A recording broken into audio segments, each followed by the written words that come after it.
My name is Adina Blickstein, also known as Dr. Blickstein, also known as Mashugana Mama, also known as Mommy, also known as Shuki. Okay. I am really excited to host this year's Cosmic Dragon Conference on Mental Health Innovation.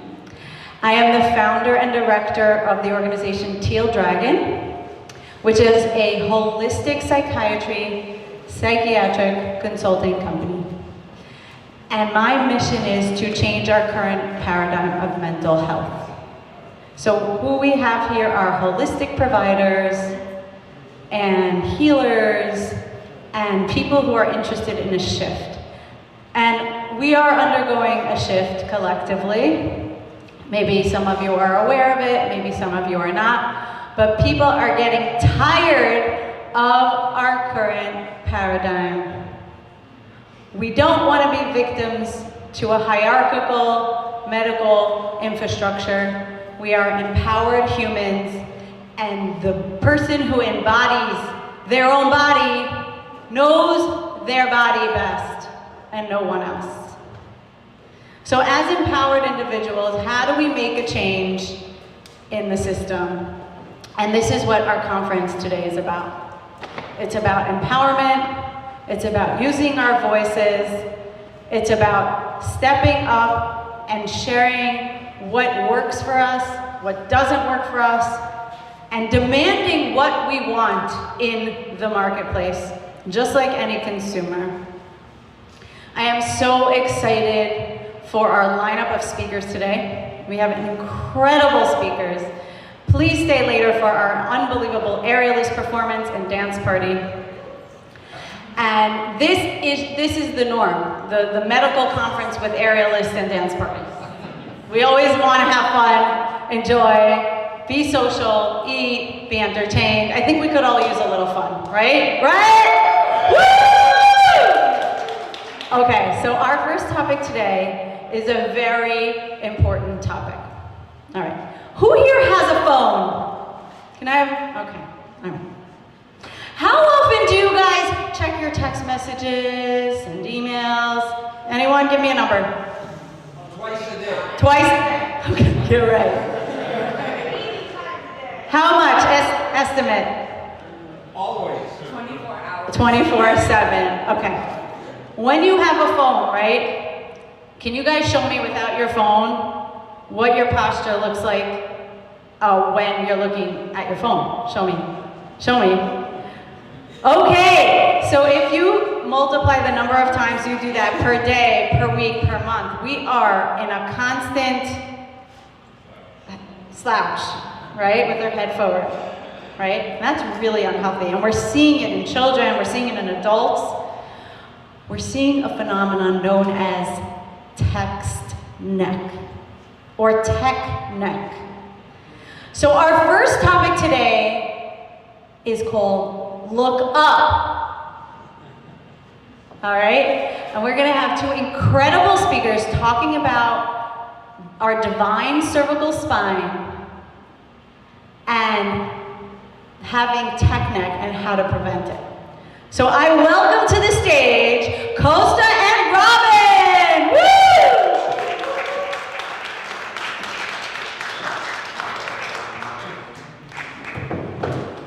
Good afternoon. How's everyone doing today?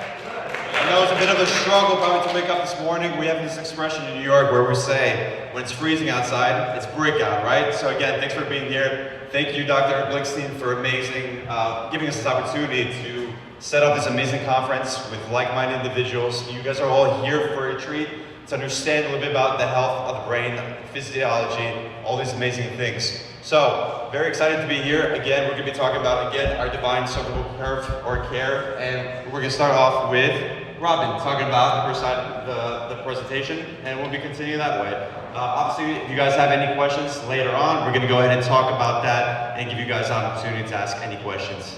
Again, thank you for being here. Thank you, Costa. Thank you, everybody. Nice to see you. Good afternoon. My name is Robin, and we are here to present our divine cervical spine. So recognizing and ameliorating the impact of technology use and other habits on our neck.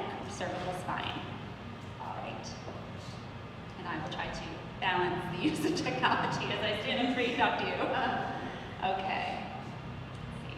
I think you have to point it back there.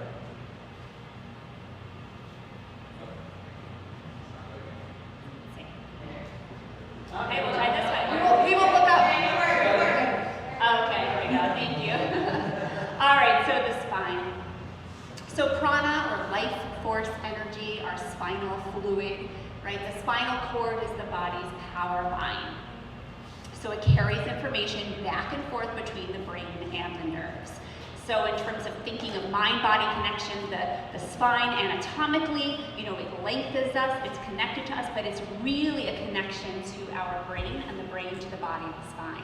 So we align the spine to improve unhealthy posture. So whether we have neck, shoulder, or hip pain, usually that's an indicator that something in our spine is out of alignment.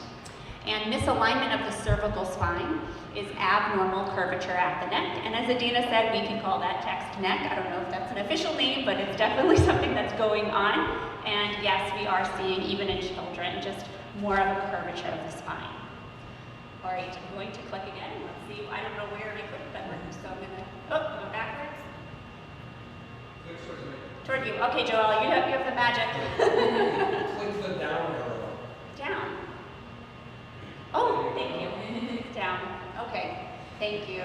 So we know about phototroping, and we know that plants grow toward the light. Well, our neutral spine, maybe not a mistake, actually lifts towards the sky, or lengthens and lifts up, right? So a neutral spine naturally lifts upward. So all these spine rounding habits that we have and other habits, they draw us away from neutrality. They bring us into curvature. And when we study yoga, I'm a yoga teacher, we think about the principle of root to rise. And so the idea that we anchor and establish our grounded roots in order to rise. And what's happening in our chakras and also anatomically in our body is that we're rooting down, we're anchoring, we're planting roots, right? If you plant a seed in a garden, the seed goes into the dirt, and then over a little bit of time, that seed establishes an anchor system, a root system, and it has to do that before the stem grows, before the flower or the plant can flower. Right? So we do that as well in our body, naturally anchor, and that's where our lower chakras are. And we use, especially in yoga, our larger muscles and bones, right, in the legs and our lower body to establish that root system so that we can lengthen in our upper body. So where the spine is, where the heart is, where the throat is, where the brain is. And all of these principles, when we think about, for example, just standing tall and mountain pose, we would stack our ears over our shoulders and our shoulders over hips. So when we're standing, we can do that, and stack hips, knees, and ankles. So even when you're sitting, just taking a moment to shift and sort of lengthening, simply neutralizing, right? There's nothing more you have to do but to establish that connection, right? So just a shift of ears stacking over shoulders and shoulders stacking over hips. And what you're doing in neutralizing the spine, you are lengthening it, right? You're taking your body out of curvature, is you're opening up pathways, right? So suddenly you have this connection to the brain, your breathing improves, your alignment improves, your coordination and your awareness improves instantaneously. Oh boy, we're getting there. This is exciting. One press. So we can also think about our anatomy and principles of yoga and a neutral spine in terms of creative self-expression and alignment, right? So who we are and who we want to be and how we are expressing as it's connected to alignment and the root to rise principle. If we are always hunched over, are we able to be ourselves? Are we able to be here living in our purpose and expressing ourselves authentically? We know that expression, where attention goes, energy flows, right? So where you bring your focus is where your energy goes. So what are you looking at? What are you focusing on? What are you thinking about? What are you rounding toward? These are sort of the things that we can sort of look at and sort of getting feedback. It's like, okay, in neutrality, where do I bring my focus? Where do I bring my awareness? And when we think about the neck, we think about it as also the fifth chakra. If you know the chakra system, interestingly enough, The chakra color is blue. And when we think about the blue light of technology, we can really ask ourselves, really, what are we curving toward? And we want to then think about, are we letting some other light outside of us take our essence, take our purpose, and take who we are? Or can we bring it back to inside, right? The alignment, whether it's anatomical or spiritual, just the lengthening and the neutrality, that connection to alignment. And then how can we express and offer our own voice into the world, right? So we want to bring the essence of us out instead of letting something else kind of take us out of ourselves. So a balanced inner directed self is sort of the aim or the focus of the throat chakra, the neck, the cervical spine. I follow and speak my truth would be the mantra, the intention. And I underlined that word follow because I thought as I was putting this together, oh gosh, who are we following, right? All this following that everybody's doing lately, and how if we could really think about that, like there's so much following that we're doing. And I wonder then who could, again, and we think about coming back to ourselves, that neutral alignment, that lengthening to source, right? Up, straight, to light, to sunlight, not to blue light. All of these questions that we ask ourselves, and we can kind of like recalibrate in that reflection. So I may walk down here just to look at this side. So connection and separation, and yes, I had to put a play on words, connection, right? Here we are talking about the neck and separation. So in the upper body, where we root, right, we anchor to rise, to express, like I said, we have the heart, the throat, and the brain. Well, our brain is where our thoughts are, and our heart is where our feelings are. And I do this work with heart math too, so when I work with clients, we do a lot of somatic work to get to the interoception and the emotional regulation, but then we can really think about it in terms of, oh, so if my throat chakra is blocked, if I'm not speaking authentically, if I'm not using my voice, then there's an interruption in the connection between what I'm thinking and what I'm feeling. And am I then able to present myself in a balanced, inner-directed way? So oftentimes, we have to think about the value of the cervical spine, the neutralizing of the anatomy, and really the work of how our voice connects what we think and what we feel in terms of being authentic and expressing ourselves as we're meant to be authentically expressing. So just a visual around that, when we think about total integration, we want to be at ease, we want to feel ease, we want to be able to express without worry or confusion, or that we have to follow what somebody else thinks, right? If we're grounded and connected to the earth, and we can really lengthen and offer who we are, we're at ease, we're in connection, we're in alignment. So there's an integration of everything going on within us and our creative self-expression, our ability to express ourselves. And when we're in separation, we have a sense of stagnation and we get dis-ease, right? Disease. So the alignment and wellness really, really do go hand in hand. And on a personal note, I experienced this. I've always had a handle on health and wellness and interest in it, kind of lived my life accordingly. And then I got sick. And I did have a situation where I was living my life inauthentically, and I was giving my voice over to something else or someone else. And the circumstances absolutely got out of control, and I got sick. I was diagnosed with a thyroid disease. I went to the doctor told me blah, blah, blah, blah, and I said thank you. And then I got home and I thought, this is very valuable. I obviously have to do something about this, but I know how I got here. I'm disconnected, so I have a dis-ease. And I'm going to trust that I can bring myself back to ease, into alignment. And I did. And it took a long time. And I did go for the blood work, and I sort of followed dutifully just to make sure that everything was okay. But this journey toward putting my voice back into my own throat, right, and expressing in my true self and standing tall, literally and figuratively, in who I am, regardless of the consequences, led me to take more time for myself, to make better decisions for myself as a woman, as a mother, as a person, to really feel comfortable and confident in who I am and how I reach out to others and serve and help others. And I did, I healed. And so I live in that dance of really remembering that what I think and what I feel needs the pathway, needs to be connected through how I am expressing myself. And my healing did involve, I've been a yoga teacher for a long time, so I have the yoga, I have the meditation, but I worked with a chiropractor, I worked with an acupuncturist, and I found modalities that were bringing me back into alignment. And that's the dance of coming back into alignment, of really recognizing where was I sort of curving away and losing myself, and where could I find myself again. So I want to share and leave you with 3 yoga tips for cervical spine support.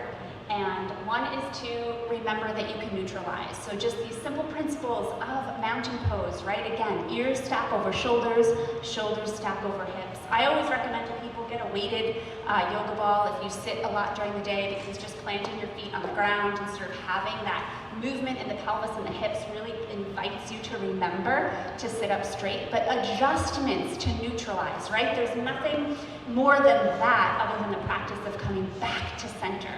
And energize, do the breath work, find a breathing practice, ask questions about breath work and breathing and how you can do that and intentionally lengthen your breath. Breathe for a couple minutes a day. Bring yourself back into your body. And as Joe Dispenza says, transform from survival mode to that of creation. And that's a lot of where this dance from ease to disease and disease back to ease is are you in survival mode, right? Is your breath shallow, or can you breathe deeply and be in the present moment? And of course, exercise. If it's not yoga, find something. But in this case, an asana, a flow, a yoga practice, where you are doing repetition of spinal movements, flexion, extension, rotation, you're twisting, you're lengthening, there's lateral movements, you're involving your spine all the time, back bending, downward facing dog, it's all good. All right, Costa, I'm gonna pass it over to you.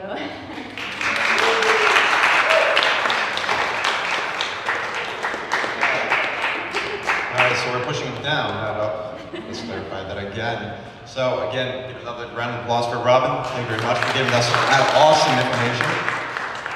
So let me tell you guys a little bit about myself before we continue. So I'm currently in private practice in New York City, here in downtown, the heart of Soho. A little bit about my past. I graduated from Sherman College of Chiropractic in South Carolina in 2020 of September, and then I decided to move to Greece for about a year. This is where I practiced alongside my stepmother, who's an absolute amazing influence in my life as far as bringing the understanding of chiropractic.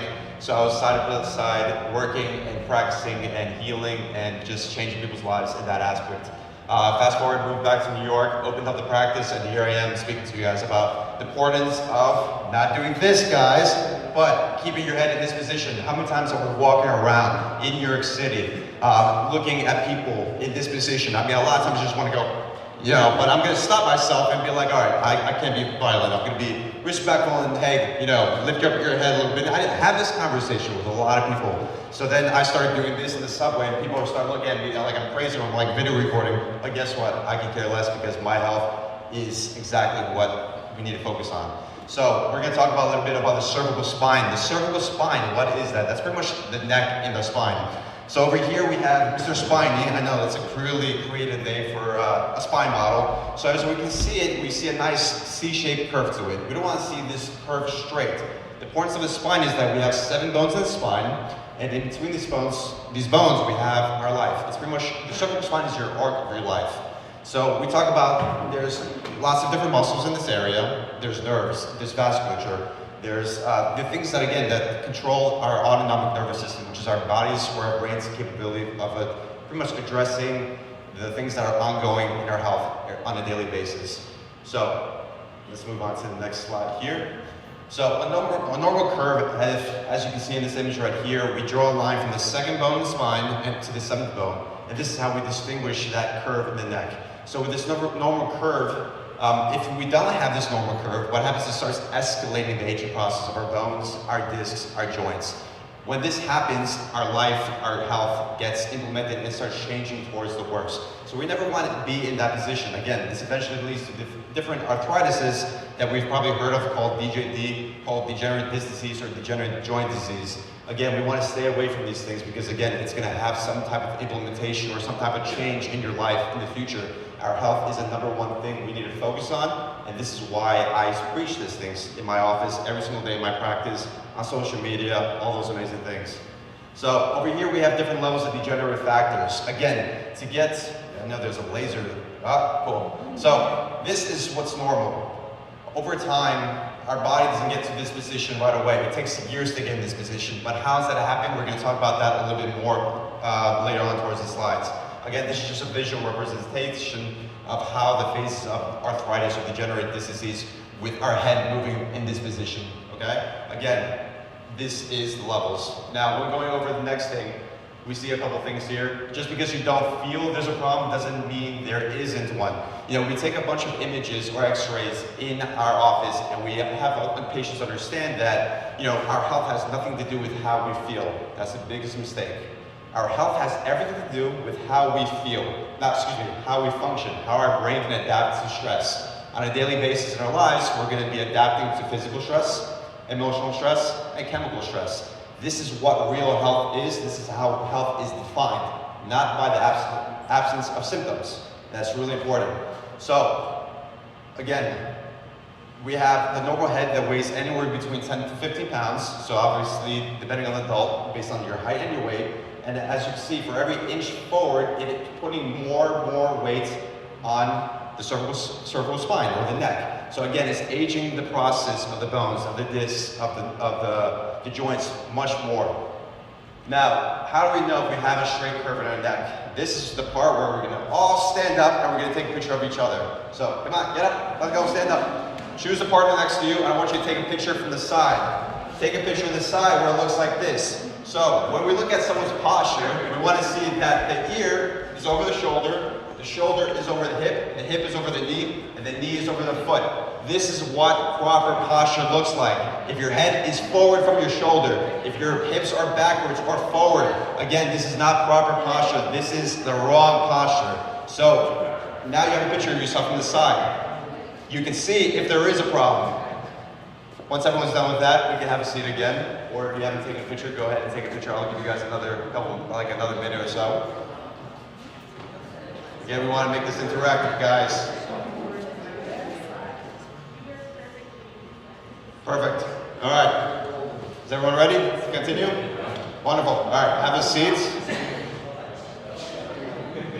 So we can get a really good understanding of what the actual architecture of the spine it looks like when we look at x-rays, when we look at MRIs, CT scans. CBT scans are really amazing with the work that I do with the upper cervical spine. CBT scan is pretty much the thing that we experience in the office when we go to the dentist. It goes, around our head like that. Woo! It's pretty cool. Really good understanding of what the architecture of the spine looks like. So again, if you're not in this position where the head is over the shoulder, so the ear over the shoulder, over the hip, over the knee, over the foot, you have bad posture. Bad posture, again, is going to implement lots of negative choices and changes in your health. Now, again, these are just showing some more images, the posture images that I take of my patients. Put little smiley faces, obviously for HIPAA, rules and regulations. And I'm going to show you something called a reverse curve. So this is something you never want to have. You never want to have a reverse curve because obviously it's even worse than a straight curve. Okay? Going into the next slide here. So let's talk about the physiology a little bit of the brain, the body, the connection. So up here we have the brain. The brain does what? Anybody? Controls everything in the body, right? How does the brain communicate with every single organ in the body? It's via the nerves. So the brain is responsible for sending 450 million nerve fibers between the first two bones in the spine, also called the upper cervical spine. This is where I specialize in my office. This area, again, has control of the cranial nerves that control your breathing, your heart rate, your digestive system. Your vagus nerve is responsible again for that respiratory system, that digestive system. It controls your face, controls your vestibular system in your ears, your brain, all these amazing things. So again, the more we have that anterior head carriage or that forward head posture, it's going to start putting pressure on those cranial nerves, on the spine, etc., like we just talked about. So let's see, what else did I want to go over here? So a lot of things that I see in my practice and a lot of things that you probably heard of is going to be, got that the wrong way, associated with loss of curve neck is neck pain, headaches, facet imbrication, muscular fatigue, spinal cord nerve root, and nerve degeneration, disc deterioration, visual and visuomotor, balance, gait, posture abnormalities. I believe everyone knows somebody that has one of these issues. And again, what are we doing for these? Are we just putting pills, potions, and lotions in our body? We're actually going to the root cause of the problem, which is the spine, addressing it so you can live this amazing life moving forward. Now, again, we're going to see what's normal curve, what a reverse curve looks like, normal or abnormal when the spine starts looking straight. Again, this is bad, this is good, this is good. Loss of cervical curve, so I pulled up some research, which is pretty cool. Loss of cervical curve, the arc of life, which is also considered that, stretches the spinal cord 5 to 7 centimeters about and produces pathological tension put in the body in a state of disease. So, obviously, what do you think if your spinal cord is being pulled? How's that neurological feedback coming from the brain to the rest of your body, or your organs or your muscle system is being affected? Pretty bad, right? Loss of cervical curve, lordosis, reduces the patient's lung capacity by 30%. Everybody take a deep breath in. Pretty easy, right? Now, bring your head forward and take a deep breath in. It's pretty hard, right? So that becomes normal for somebody. Imagine getting 30% less oxygen to your cells, to your lungs, to your heart, to all these major organ systems in your body. Loss of curve in the neck causes a weak immune system, organ disease, muscle tension, increased sensitivity to pain. Again, all negative things that we don't want to experience in our lives. Forward head carriage, loss of cervical curve, and atlas subluxation. Subluxation is a fancy word for misalignment. Blocks normal neck motion and dramatically reduces the amount of endorphins produced. It affects eye function, posture, balance, gaits, TMJ, dexterity, vertigo, tinnitus. Again, all things that we know somebody or has somebody that experiences one of these things. And lastly, research shows that loss of increase in spinal curves increases mortality. It can take up to 14 years of your life. So pretty sad, right? Again, really, really important information. So now, how do we lose the cervical curve? Amazing question that everyone's going to be asking.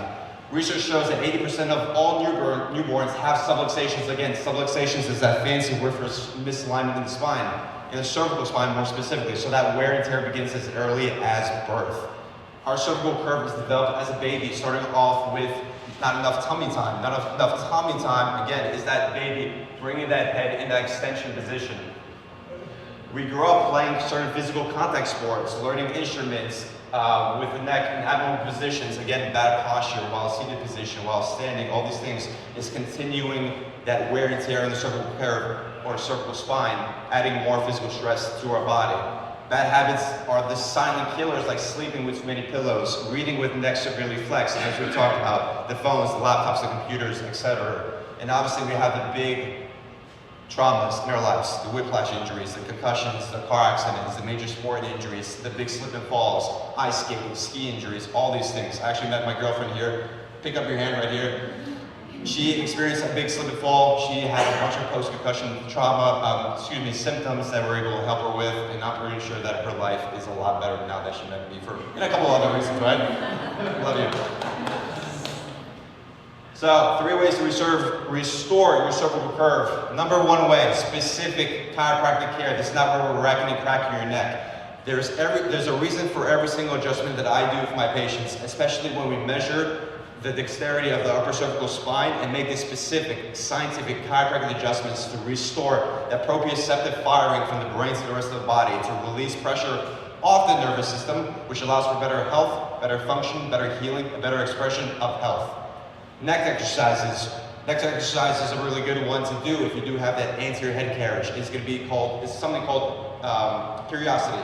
Curiosity is where you look to your right. You look up. As your eyes are looking up and straight, you're going to use your eyes to look over your shoulders, and you're going to see that your neck is going to move a little bit more up and a little bit more to the right. So again, to the right, up, here. And then come to the left side, again, left, up, and look over your shoulder. You want to do that 5 times each side, morning and night. A great exercise to do. If you want some more exercises, I can give you that to you a little later on. Now, lastly, being mindful of the bad habits that got you in this position. Stop looking at your phone. Stop reading like this. Again, if you're going to be looking at your phone, scrolling through your emails, your Instagram, your Facebook, whatever else these young, whippersnappers do nowadays, keep your phone in this position, eye level, or your book or whatever. Put your hand underneath your elbow and keep in this position again. So obviously, stay away from that. All right, that's it for my presentation. I want to say thank you again for inviting me, Dr. Brookstein, and I'm excited to bring up the next presenter. I think that Dina will be doing that. Again, if you have any other questions for us, Robin and I will be on the side in the other room. I don't want to interrupt the next speaker, so again, thank you so much. Thank you so much, Dr. Costa. Okay, let's practice that because I need some practice. Okay, ready? Everyone, to the right. Up, and look all the way to the back. Did I do it right? Nailed it. Okay, next side, come on. Left, up. Another great thing to do is smooth dancing. You guys know how the posture goes in smooth? They have to go like this the whole time, right? So you guys could do that. All right, guys, thank you so much for an amazing presentation. Did you guys learn stuff? Okay, can you guys be role models now to the world? Hold your phone up like this. Don't be ashamed. Be like, this is how I do it, because I'm protecting my cervical spine. We should have stickers on the backs of our phones. This is how we protect our cervical spine. All right, guys, so we have an amazing speaker. The theme of this speaker is the in-between. So, if we're finally looking up, right, we're not looking at our phones, before we awaken, there's an in-between state, that groggy state when we just wake up in the morning, we're like in between sleep and wakefulness. Or what about transitions in our lives? We're like in between stages, in between jobs, maybe being engaged is an in-between stage, being pregnant is an in-between stage. So we're always going through stages of in-between. So I have two incredible guests, Alex and Hannes. Please come to the stage.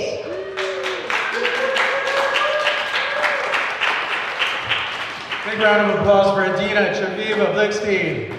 First time ever conference here. Really amazing.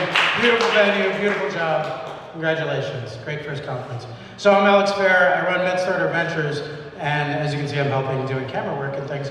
But what I really do is I invest in really great ideas. So you'll be hearing more from Hannes later today.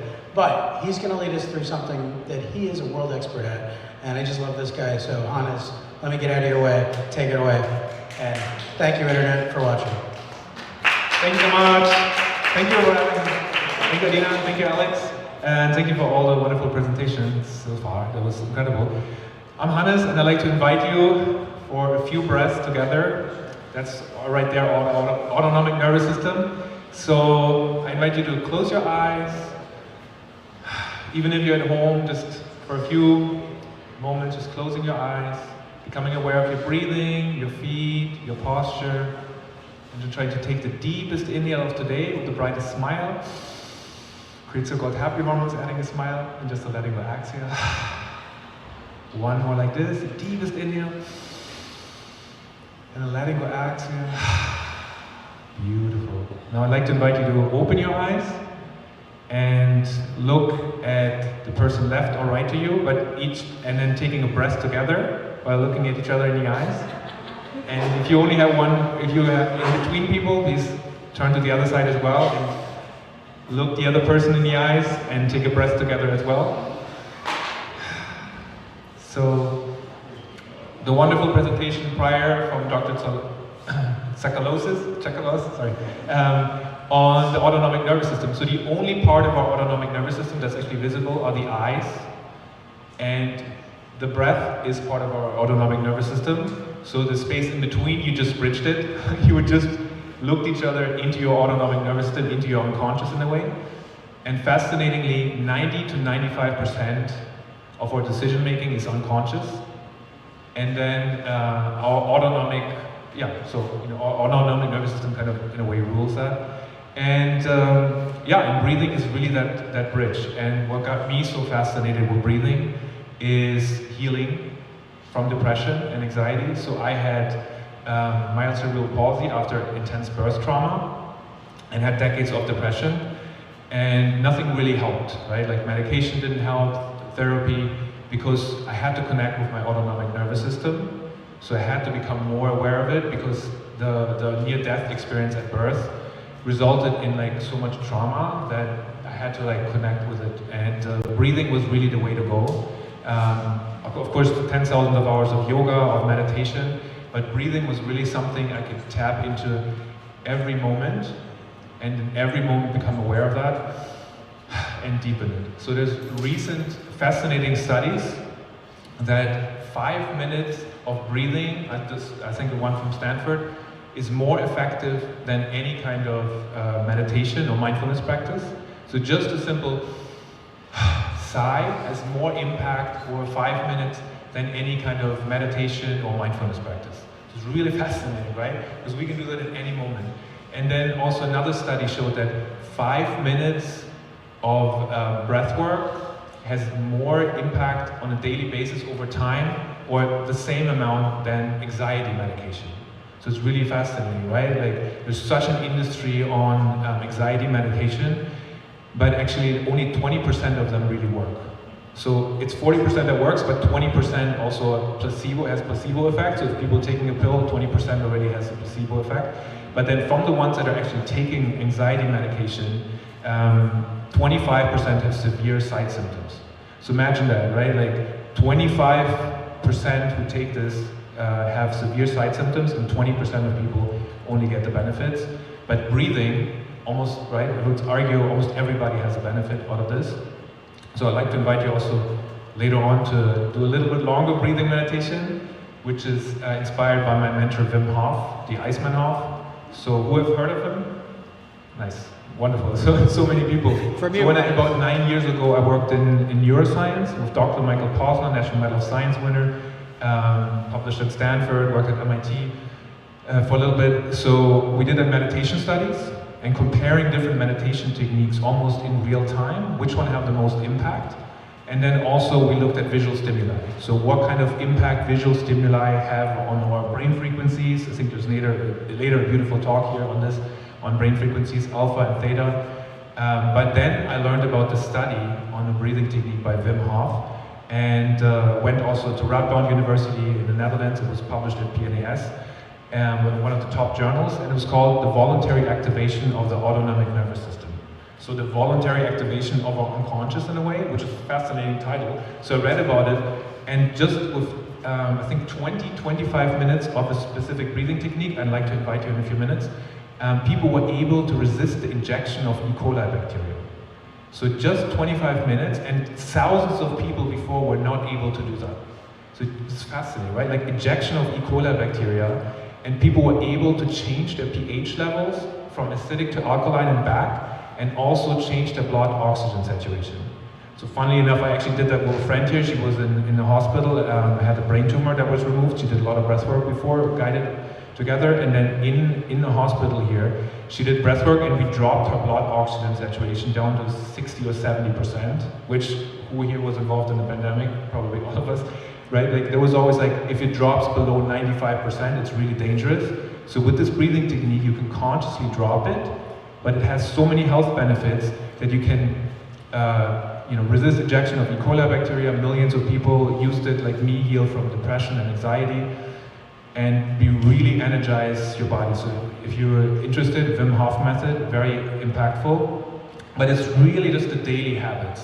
Also my startup Breathing AI, of course, integrates these healthy habits, breathing reminders to help us to make it more of a habit. And then, so it's a really fascinating study.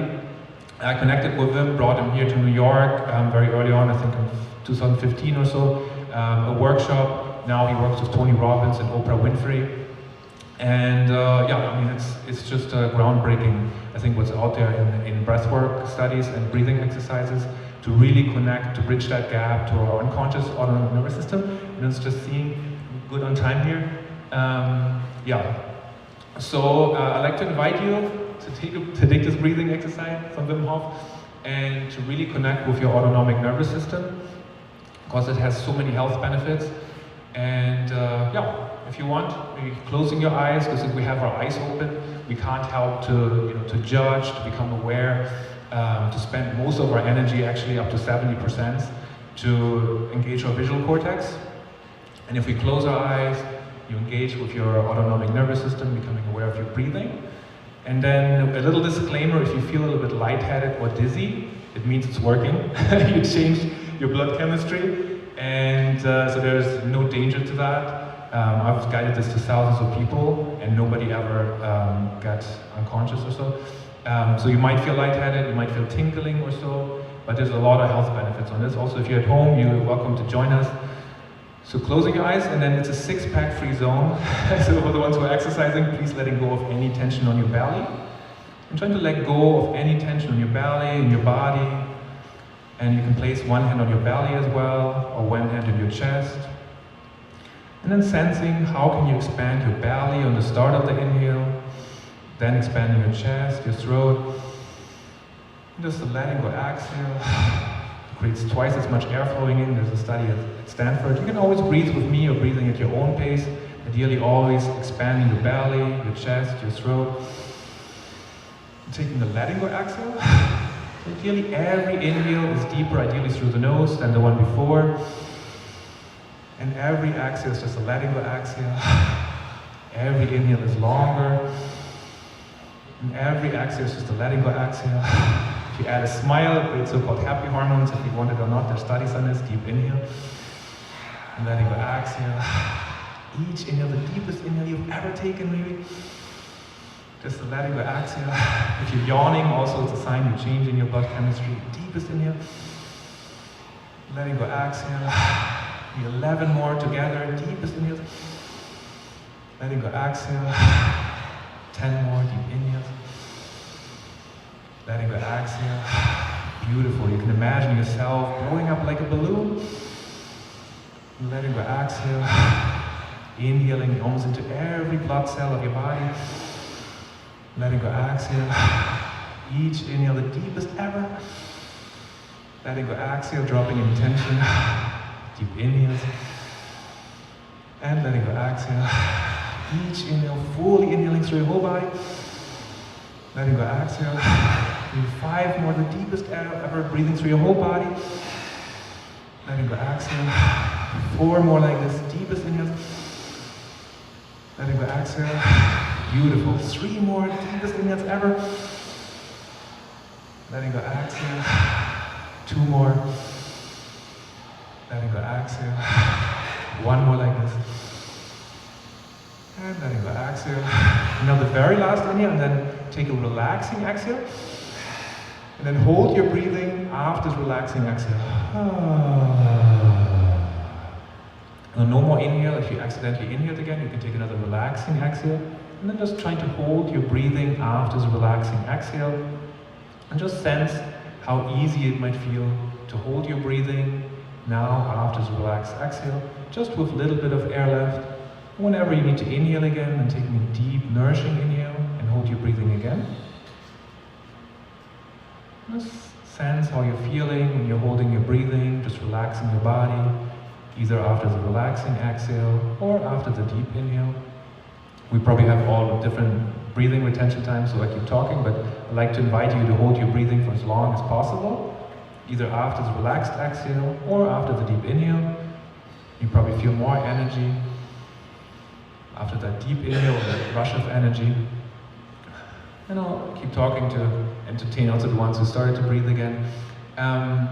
What happens with the letting go exhale is we pop open the circle around 500 million alveoli in our lung wings, and they have the surface area of a tennis court. So just by taking the letting go exhale, we open them up, and we would actually die, there's studies on this, if we wouldn't sigh throughout the day. So just a simple sigh opens up the literally tennis court inside of it, even more inside of the lung wings, and helps us to breathe in so much more oxygen.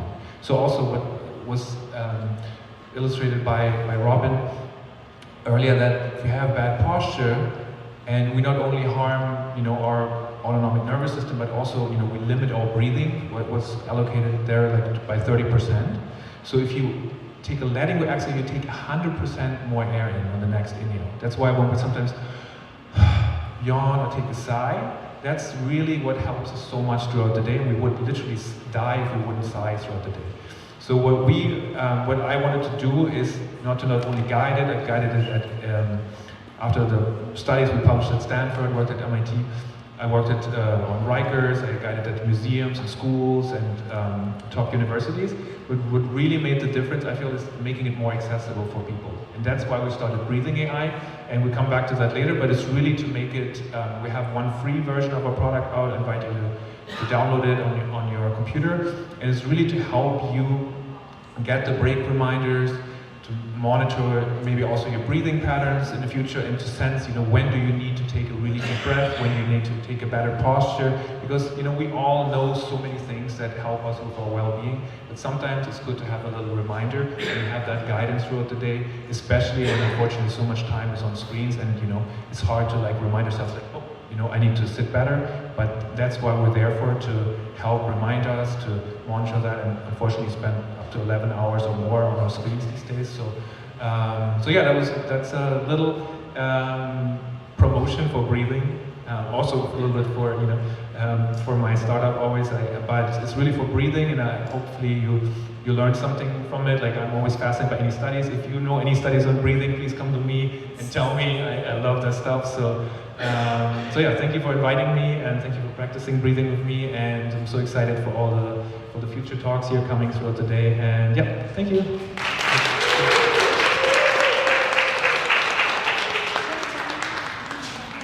Thank you so much. That was amazing. Who here feels more relaxed? Me? Okay. Do you guys need a break before our keynote speaker? Or are we all good? 5 minutes? Let's take a 5-minute break. Okay, we have an incredible speaker coming up. He is really a spokesperson for patient advocacy, and he goes by the name ePatient Dave. He's going to be doing an incredible presentation. I am so excited to introduce Dave DeBronkart to the stage. Thank you.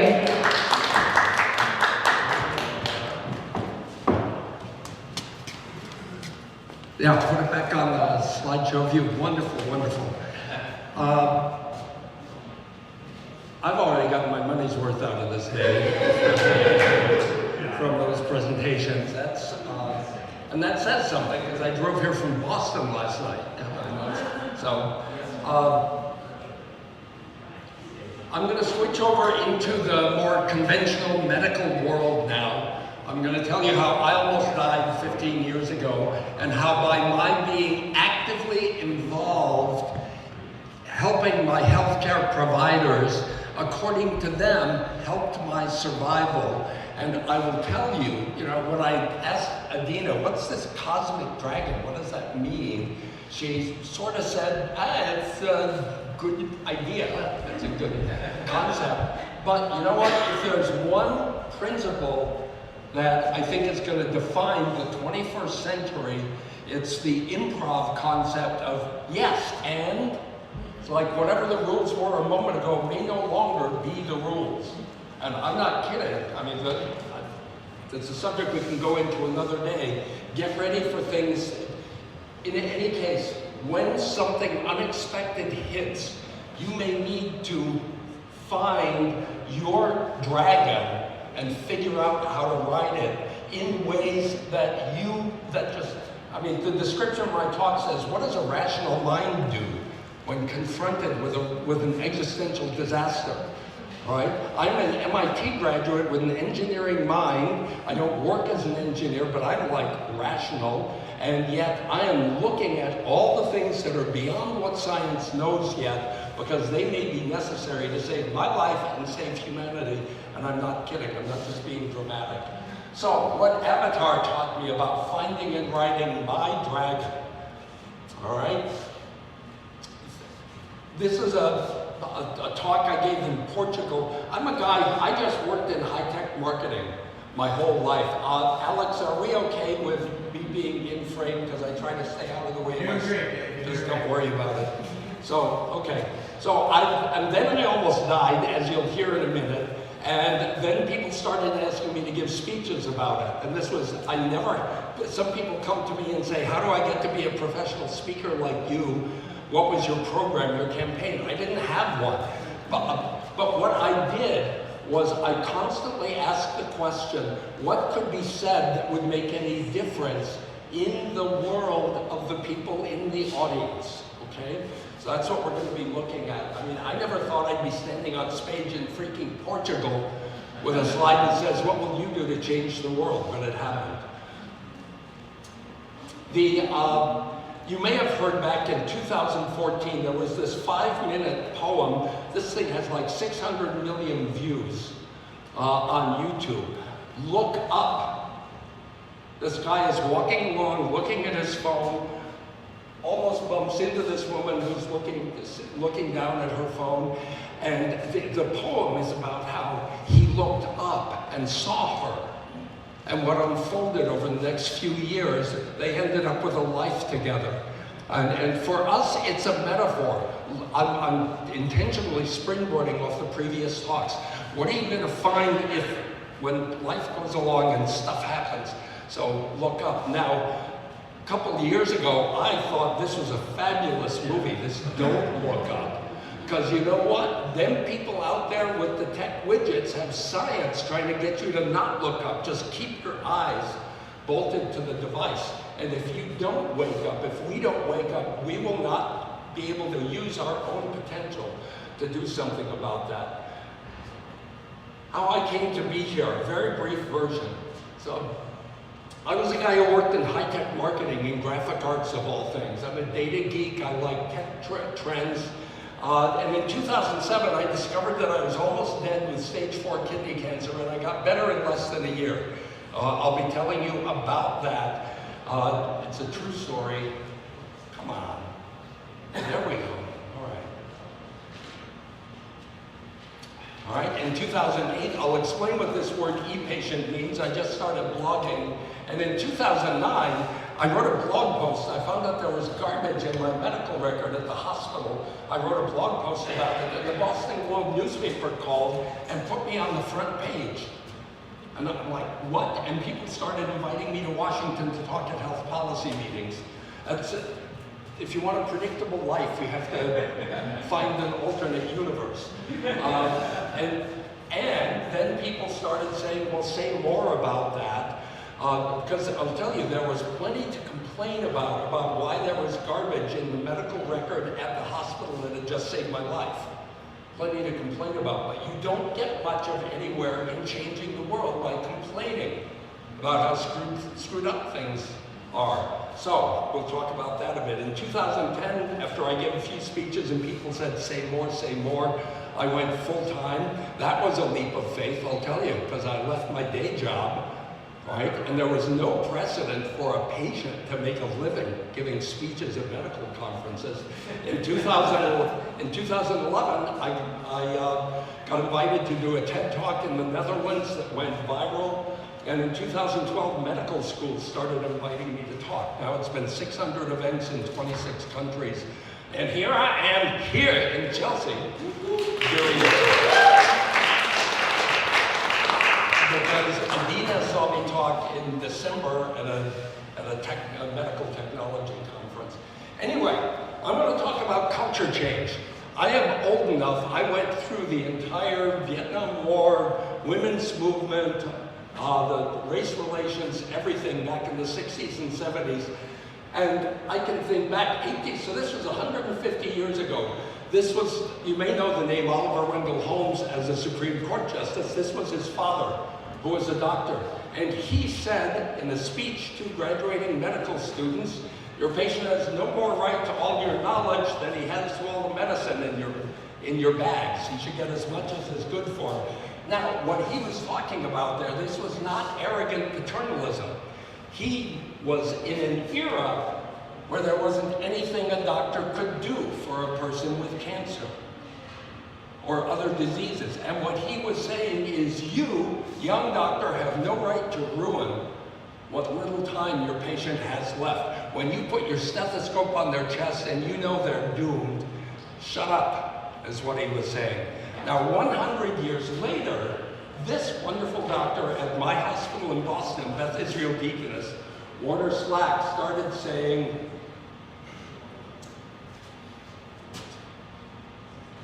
the slides are not behaving for me. Anyway, he has been saying the patients are the most underused resource in healthcare. And that makes you wonder, I mean, since I'm not a doctor, I don't know medical science, how am I an underused resource?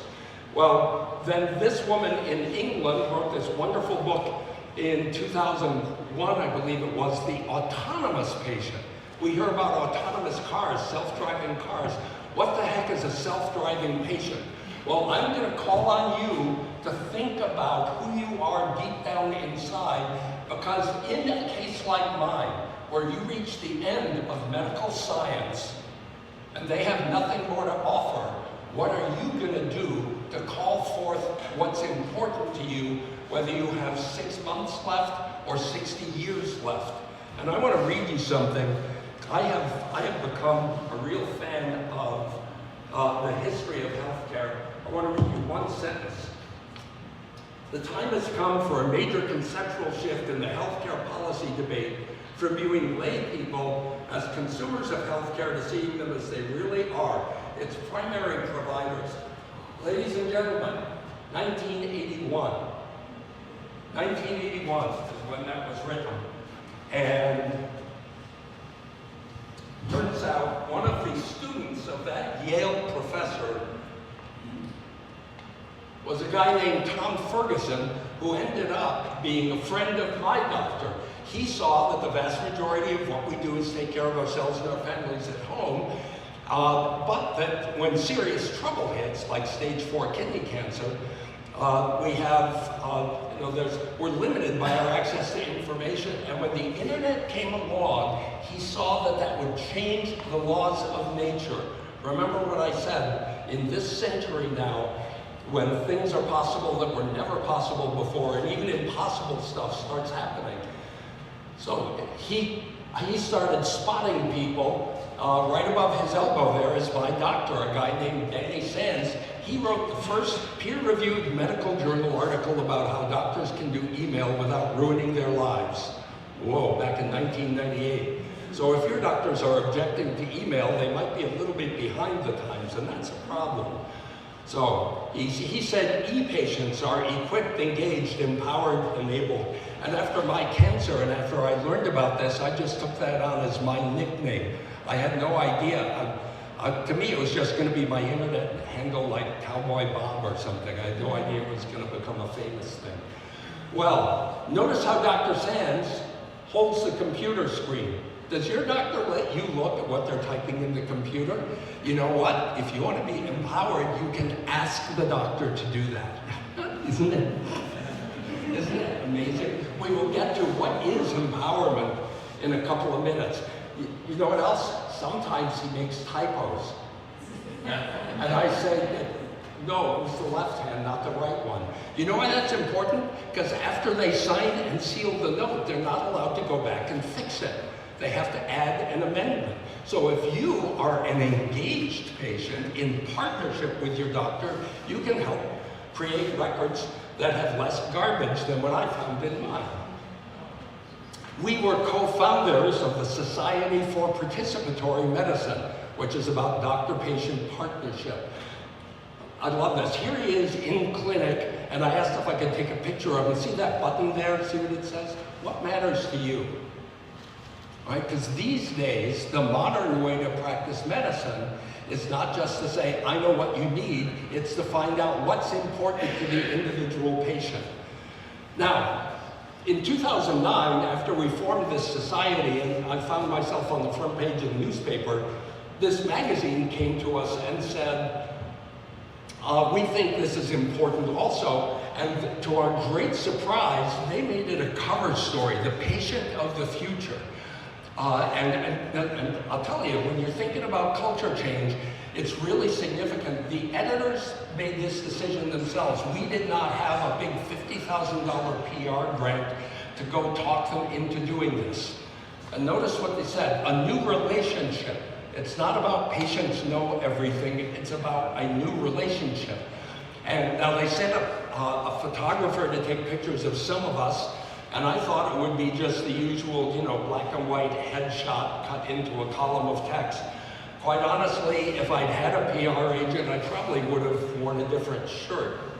Because here's how I ended up. And when you think about it though, this is perfect, because what the editors of this magazine that goes to hospital executives, what they were saying to their audience was, the patient of the future is a middle-aged schlump with a pot belly looking things up on his laptop. All right, now it raised the question, what are they talking about? Now mind you, this was back in 2009. Culture change does not happen fast. Well, so then in December of that year, they run 20 people who make healthcare better. They started out, number one on the list was Atul Gawande, the fabulous surgeon who writes these amazing books about being mortal and surgical checklists. Number two on the list was Dean Kamen, the inventor of the Segway scooter. He was honored in this case for the robotic limbs that his team had developed to help amputees. Clearly amazing people. So imagine my shock when number three on the list was me in that stupid shirt. It's like, guys, if you told me you were going to do this, we could have had another photo taken. But significantly, number four was Dr. Sands. So what they were saying was this doctor-patient partnership was as important as Atul Gawande and Dean Kamen.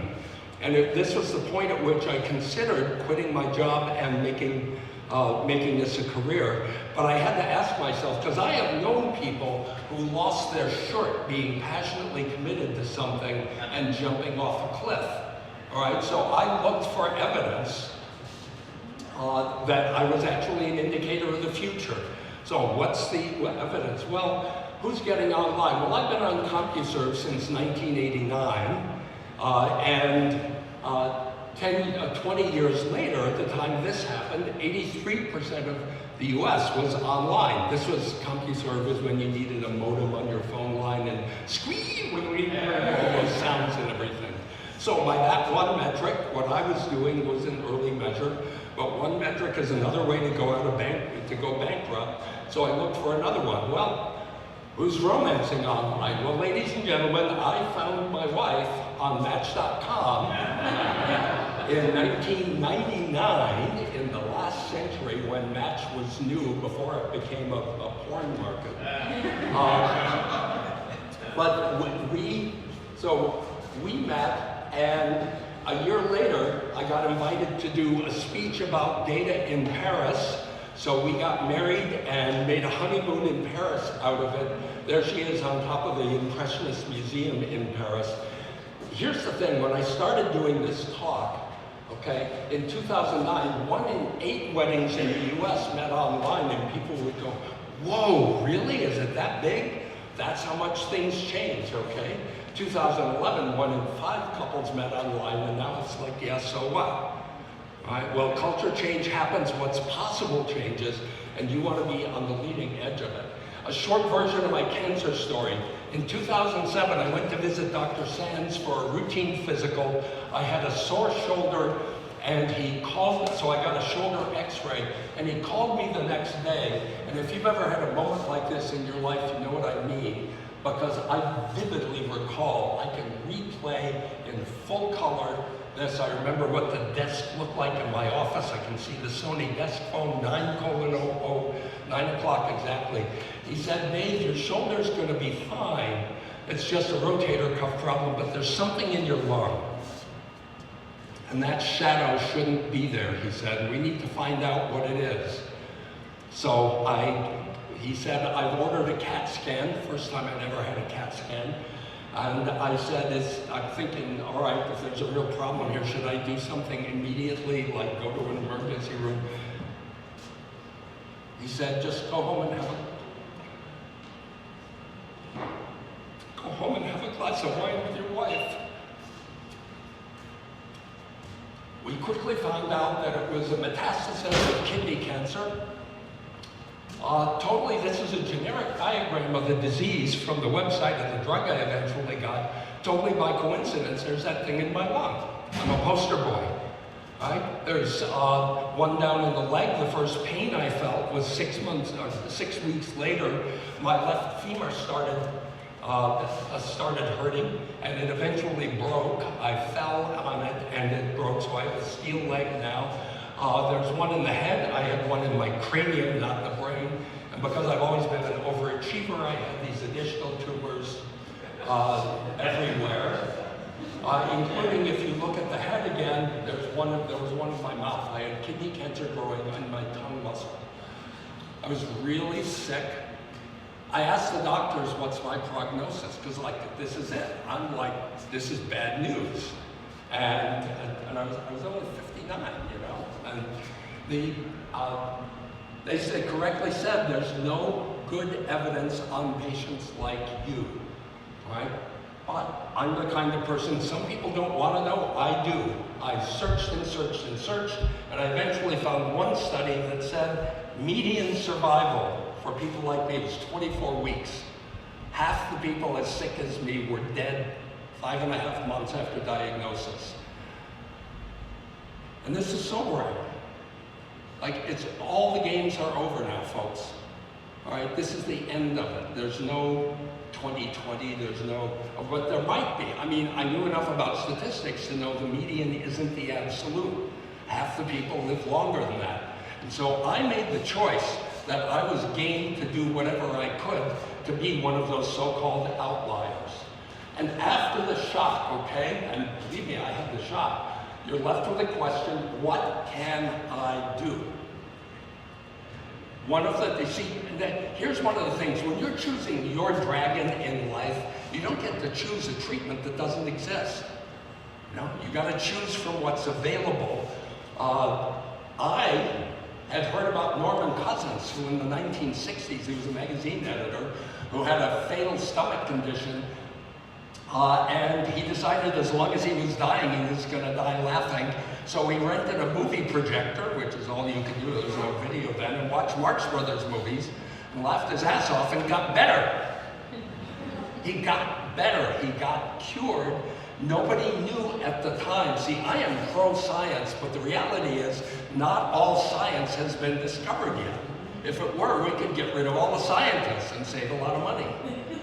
Right? So I was open to, so anyway, here's what he said at the beginning of this book, profoundly important. All right? The basic theme of this book is that every person must accept a certain measure of responsibility for their own recovery. Now, some people hear this and they get mad and hurt and they say, you mean if I die, it's my own fault? No. No, I can take responsibility for something and try, and it doesn't mean I'm all of a sudden going to be Miracle Man. All right? But he is saying from his experience back in the 1960s, you shouldn't just sit back and be passive. Now, Adina, I've got a problem here because I know I'm talking way longer than I should. And so I may need to jump ahead. So let me know what the timeline is because I don't have a clock sitting over there. Anyway, an incredibly important moment. Remember Dr. Sands with Tom Ferguson's friends? He, because of Tom Ferguson, knew a guy who back in the 1990s had started an online patient community.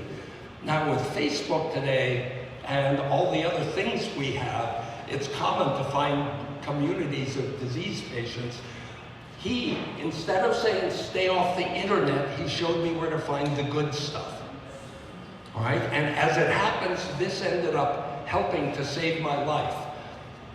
I could talk for a long time about everything that happened, but here's a CAT scan. Here's one of the tumors I had in my lung. It was the size of a golf ball, and here it is a year later, right? Shrunk to almost nothing. The treatment I got, high-dose interleukin, is an immune therapy, and when it works, it is systemic. It just knocked out all the tumors. They never cut me open except to take out the kidney. Isn't that amazing? And all the tumors kept shrinking. So when we figure out how to harness this, it's going to be incredible. So I thought I was going to be dead, and by Christmas I was like, oh, better go out and play. Woohoo. Wow, what a ride. But I came out of it with a different view of how the world works. Now, I am a former hippie. A little known reality about me, Anita, I don't know if you know this, but in the spring of 1972, I was the first subject in the federal government's pot smoking experiments. And I actually consulted with them on the design of the experimental apparatus because they had no knowledge of how this stuff is supposed to work. That's a subject for another talk. But as a hippie, all right, I actually want social change. So for me, it was incredibly important when the BMJ, the British Medical Journal, one of the top journals in the world, came to me in 2013 and said, we think your story should be published. All right, and they did. They published it, how the e-patient community helped save my life. And I knew that doctors would read this, so I didn't just want to spout my version of the story. I asked my oncologist, what would you want other doctors to know? And he said something incredible. It's way down at the bottom, I'll read it. Dr. McDermott says, you were really sick. I don't know if you could have tolerated enough medicine if you hadn't been so well prepared. See, here's what happened there. The patient community told me that back in 2007, there was only one treatment for kidney cancer that ever cured people. They said it usually doesn't work. And when it does, said 85% of people, it just goes through them like water. And that we don't know how to predict who it will work for. And if it does, if you do respond, there's a 4% chance the side effects will kill you. Well, that's great. So what do you do? So what do you do? The normal thing to do is be passive, sit back, and hope that they know what they're doing. Okay, well that's fine. Some people want to do that. I said to the oncologist, well, how do I prepare to deal with the side effects? All right, that is being empowered and engaged. And the doctor said, Dr. McDermott said, that's an interesting question. Nobody's ever asked us that before. So, some people think empowered patients ignore doctors. No, I asked the doctor first. All right, they said, we don't have any answers. So I turned to the patient community and got 16 first-hand stories from people who've been through it. And when every one of those side effects hit me, I had some idea what was happening. I wouldn't have said that that saved my life, but Dr. McDermott says, I don't know if you could have tolerated enough medicine if you hadn't been so involved. Think about that when you face a choice of who you're going to be. Now, do you ever find yourself thinking, oh, there's nothing I can do about this? This is going to be an empowering moment because I'm going to teach you my view of what empowerment is with citations from experts, okay? The statement, there's nothing I can do about this, that is the embodiment of being disempowered. You can hear it, there's nothing I can do. Okay, so what is empowerment? Hello, there we go. So here's a great definition, and I love this because it's so simple and clear. It's increasing the capacity of people to make choices about what's important to them and transform those choices into actions and outcomes. You know where this definition comes from? Of all things, it's the World Bank. It's the definition they've been using for 20 years when they go into a developing nation where people have no idea how to build an economy, how to create a government. This is the process they lead people through to empower them to run their own lives. And it turns out it works really well. So now you look at something like this. Some people think patients should not be able to look at their medical records, right? Because we'll get scared or we'll ask too many questions or whatever. So you can say, now, if I can't look at my medical records, would that improve or harm my ability to make choices and take effective action? Obviously, it would be disempowering. And now we have a good methodical basis for moving forward. I love this extension of it also. They say an empowering approach to participation treats poor people as co-producers with authority and control at the lowest appropriate level. Look what happens if you change poor people to patients. All right? Treats patients as co-producers. Now you have what we call participatory medicine, where you and I are actively involved in creating the new health system that is not totally dependent on burned out doctors. 5 minutes. Well, this is exciting. So I'm going to come back and look at Joel's stuff. See, you earlier talkers got me jazzed up. I want to see what slide. No, that's fine. I want to see what slide to jump to.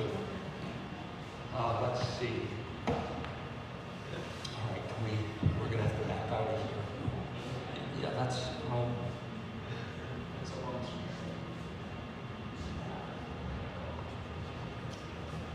So if you jump to number 50, say, scroll down.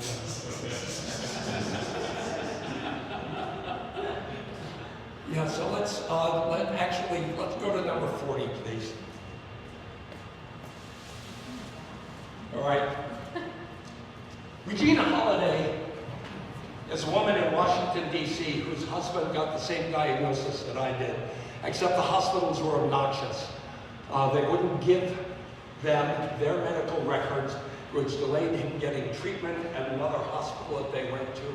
And after he died, she's an artist, and she started a movement called the Walking Gallery of Healthcare, right? And where she realized people are walking around at medical conferences, and they all have medical stories, but nobody can see them. So she started painting people's stories on jackets, and so Alex has one of them, and she's been referred to on Forbes as healthcare's Rosa Parks. This is at Kaiser's Health Center in Washington, D.C. A bunch of us, and anybody, she says, this is not my project. You can go ahead and paint a story on a jacket. I had my wife paint this on the back of this jacket. This is the logo of a new software standard that is required now by federal law. All of your medical records are required to be available through this interface called FHIR, F-H-I-R, for you to download into apps and do things with. The software hasn't been written yet because that law only took effect in October, but it's an example of this, the Walking Gallery of Healthcare.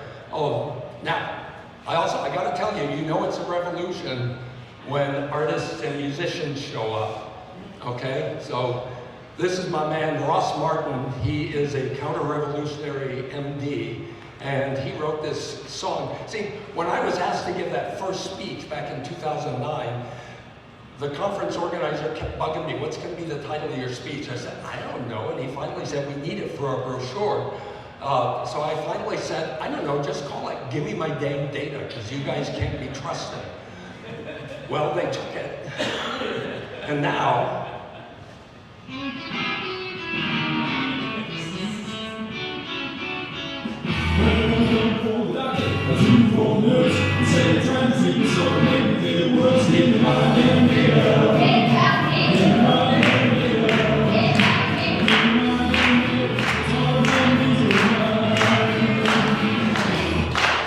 have no idea when you are unstoppable what crap might happen. Well, so there is the first jacket she painted for me. This is a phone call where they had been to 3 bad hospitals in Washington and got no results. A mutual friend said, oh, kidney cancer, you need to meet e-patient Dave. And she called me. She found me on Twitter, of all things. And we talked that night. The next day, she was talking to my oncologist in Boston. The way you find what could save your life, maybe, is different from what it used to be. And this is the new jacket. So, look up.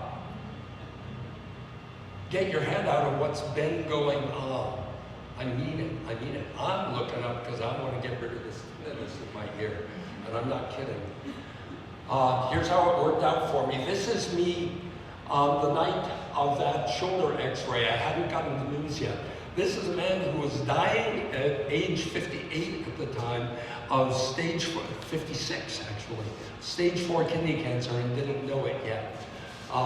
10 months later, at the office Halloween party, somebody snapped this picture. My treatment was over and I was grinning at the ghoul. Little less hair than I'd had before. I'd lost about 40 pounds, but that was fine. I had pictured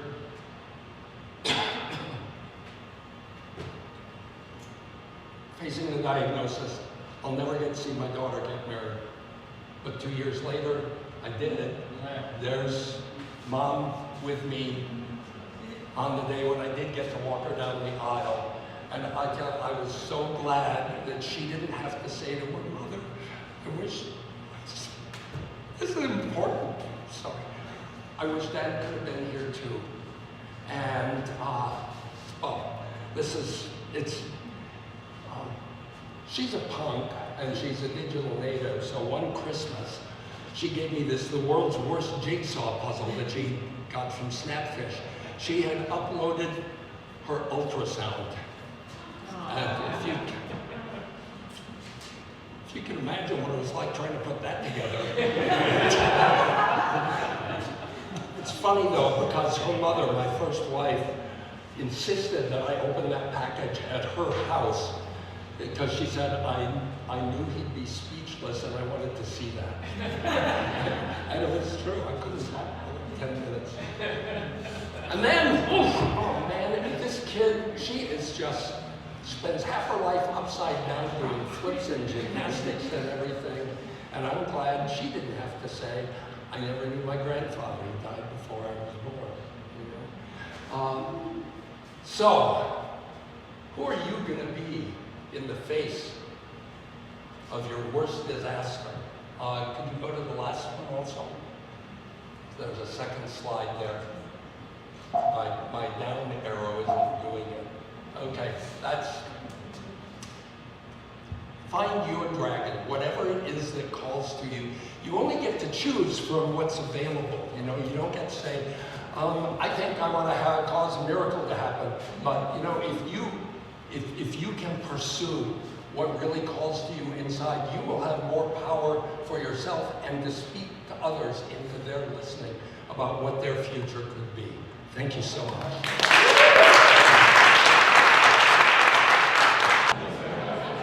How are you guys enjoying everything so far? Woo! Are you feeling inspired? Are you feeling like you got good posture? Are you feeling like you have a straight neck? Are you feeling empowered about your health and the trajectory of your life? Yes. We want to have you leave here changed. Changed to be role models of society. Trained to be empowered to spread the gospel of empowerment, because that's really what this conference is all about. We are so excited to have a special guest. Her name is Damari St. Angelo. She has founded an amazing, amazing organization. The organization that she's founded is called the School of Lasting Love. It's all over Meetup. And what she teaches people to do is how to connect. How to really connect to others through our heart center. How to engage with people, how to find interest in people. And one of the things she says is, there's two things you have to be to make a connection. You have to be interested, and you have to be interesting. So she encourages people to do things and have activities and have things to talk about. And also how to ask questions, how to show you care, how to show that you're interested in what somebody else is doing. We've all been through a very tough couple of years, and it's now the time to re-engage with our fellow humans. And a lot of us, maybe we never learned social skills. Maybe people think it's just intuitive and something we can pick up, but I know for sure after doing one of her classes that I absolutely learned a lot, and I feel much more connected to myself and connected with others. So at this stage of the conference, we're going to talk about falling in love and what that means to us as people, what that means for our brain chemistry. So without further ado, Dumari will be presenting to us, but she will be on the screen. Thank you, Dumari!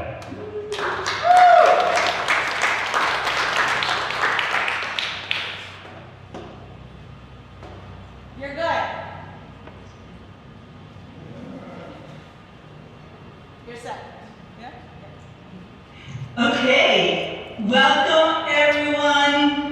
Adina, I am so happy to be here, and I am so excited to get to guide you through a short meditation that's going to help you experience the effects of being in love and what it does to you physiologically. Because it is important to experience what you know intellectually. We know that being in love makes us feel really good, but how so? And knowing intellectually, it helps us understand things, which is great and really valuable. But until we experience it, we don't really truly know it. My intention today is to help you experience what it feels like to be in love, so that you physically experience it now and get to benefit from its effect right here, right now. Let's keep in mind that the subconscious cannot really tell the difference between an experience that happens in our imagination that feels real and one that happens in our physical reality. So ready? Be willing to open your heart and your mind to the wonderful experience of being in love. I'm going to get beautiful music playing here for you so that you can relax and receive this beautiful gift.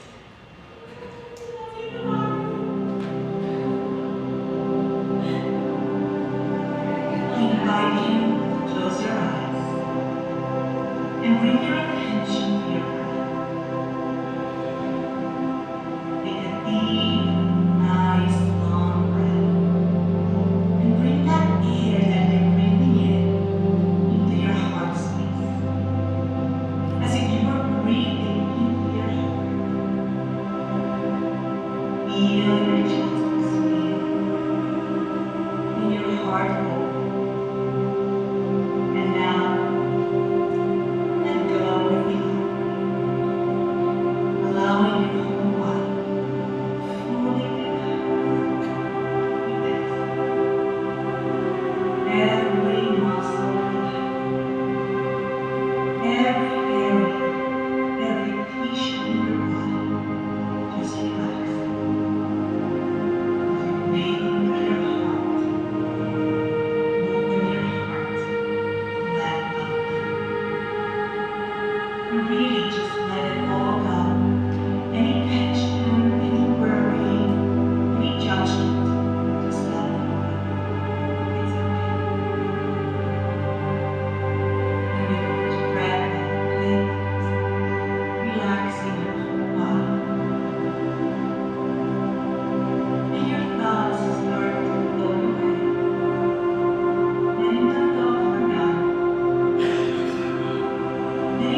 And yes, you can actually smile right now. It's okay. And you're smiling because you are in love. You're deeply in love. You have this illusion. It may feel lovely. It may even feel tingly. You are in love. The kind of love that makes you feel like you're the luckiest person alive. And this love feels like every cell in your body is vibrating with joy. This is the kind of love where your soul feels so deep. Like everything you have been wishing for is here, and you're living it. What is it that you're wishing? This is actually happening right now. You feel so loved and supported right now. Breathe that in. Tune into that. What does that look like? What does that sound like? What does that feel like? What does that feel in your heart? Do you realize that this love that you're feeling is in love? You think it's better than you imagined it would be. You realize that this love is actually not dependent on someone else, or even on something else that happened. In order for you to feel it, this love, this inner joy is coming from within you. You feel so blessed to just be. It doesn't depend on anything outside of you because you realize that you are the source of this love. And this love is emanating from you, it's coming through you, past you, and with you. And you feel connected, everything is love. You feel as if you're one with everything. You feel as if your love is sweating. And you're madly in love. You love back. And it feels so good. And this love comes from everywhere. Did you know this? And you also have someone very special with you. Someone who you are so happy, excited, and grateful to. Not what you're sharing your life, however you receive it. And you're having fun. You're laughing and playing. You're creating beautiful memories together. Connected and being together. You realize that this beautiful relationship is merely a reflection of that love that you have found within yourself. Yes, you are loved. You are deep. And this love affects everything in your life. It's the most beautiful experience ever. You love yourself more than you ever thought possible. You love your body fully and completely, and it loves you back.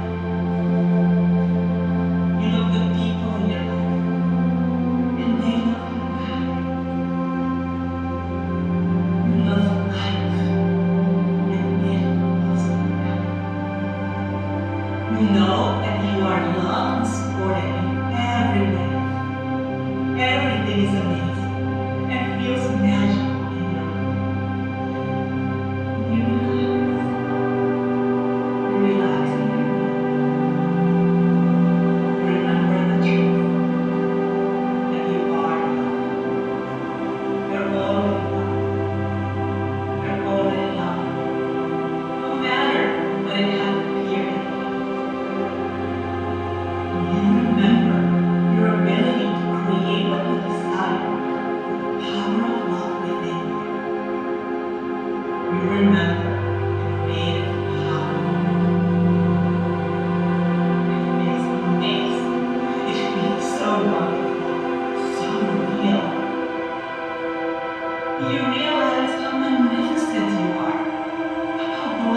you are, how divinely perfect you are. And this state of love for yourself, and everything and everyone, the state that you're vibrating, it carries such a high frequency that every cell in your body matches that high frequency of well-being. Your body and you are now strong magnets for love, and more love, and more love. And how much more love can you receive? And you realize that you start attracting higher quality experiences, higher quality people, and higher quality things and situations in your life. Which is wonderful, joyful, delightful, and magical. It all you are so incredible. And it's because you know every cell of your being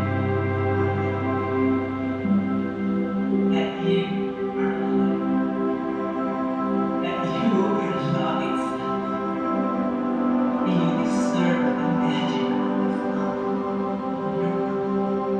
your life, your being. And yes, you are another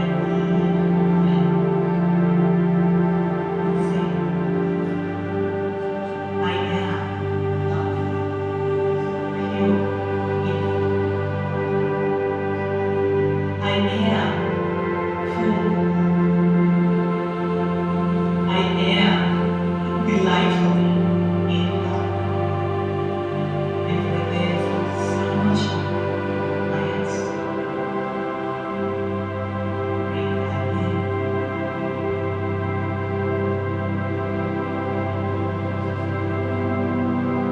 Bring your awareness back to your body, back to your breath, back to your heart. Here, now, here. Bringing back with you all the wonderful feelings of being in love. And when you're ready, you may open your eyes. Your heart and brain are now in a beautiful state of coherence. You have given yourself your gift of love.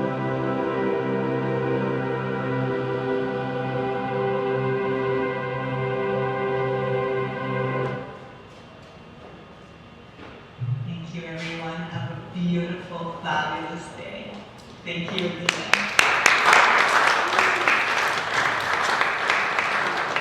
Thank you so much. Wow. How does everyone feel? I feel great. That was a really nice, relaxing meditation. Okay, so we are going to have brainwave time travel with an amazing hypnotherapist. How many here have heard of hypnotherapy? Okay. How many here have done hypnotherapy? How many here are afraid of hypnotherapy? All right. Introducing Michael Rosenbaum to do hypnotherapy.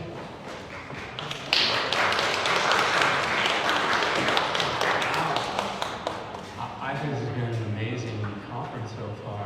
I have learned so much. I feel really blessed to just be here. And the synergy in what everybody has been saying really fits in with what I'm going to be saying today as well. So here's what I'd like everybody to do for a second, and then I'll talk a little bit about who I am and what I'd like to tell you about. Is everybody close their eyes for a second. just let yourself just kind of sink inside yourself. Get into a place of what I call beginner's mind. That means forget about what you know, what you don't know.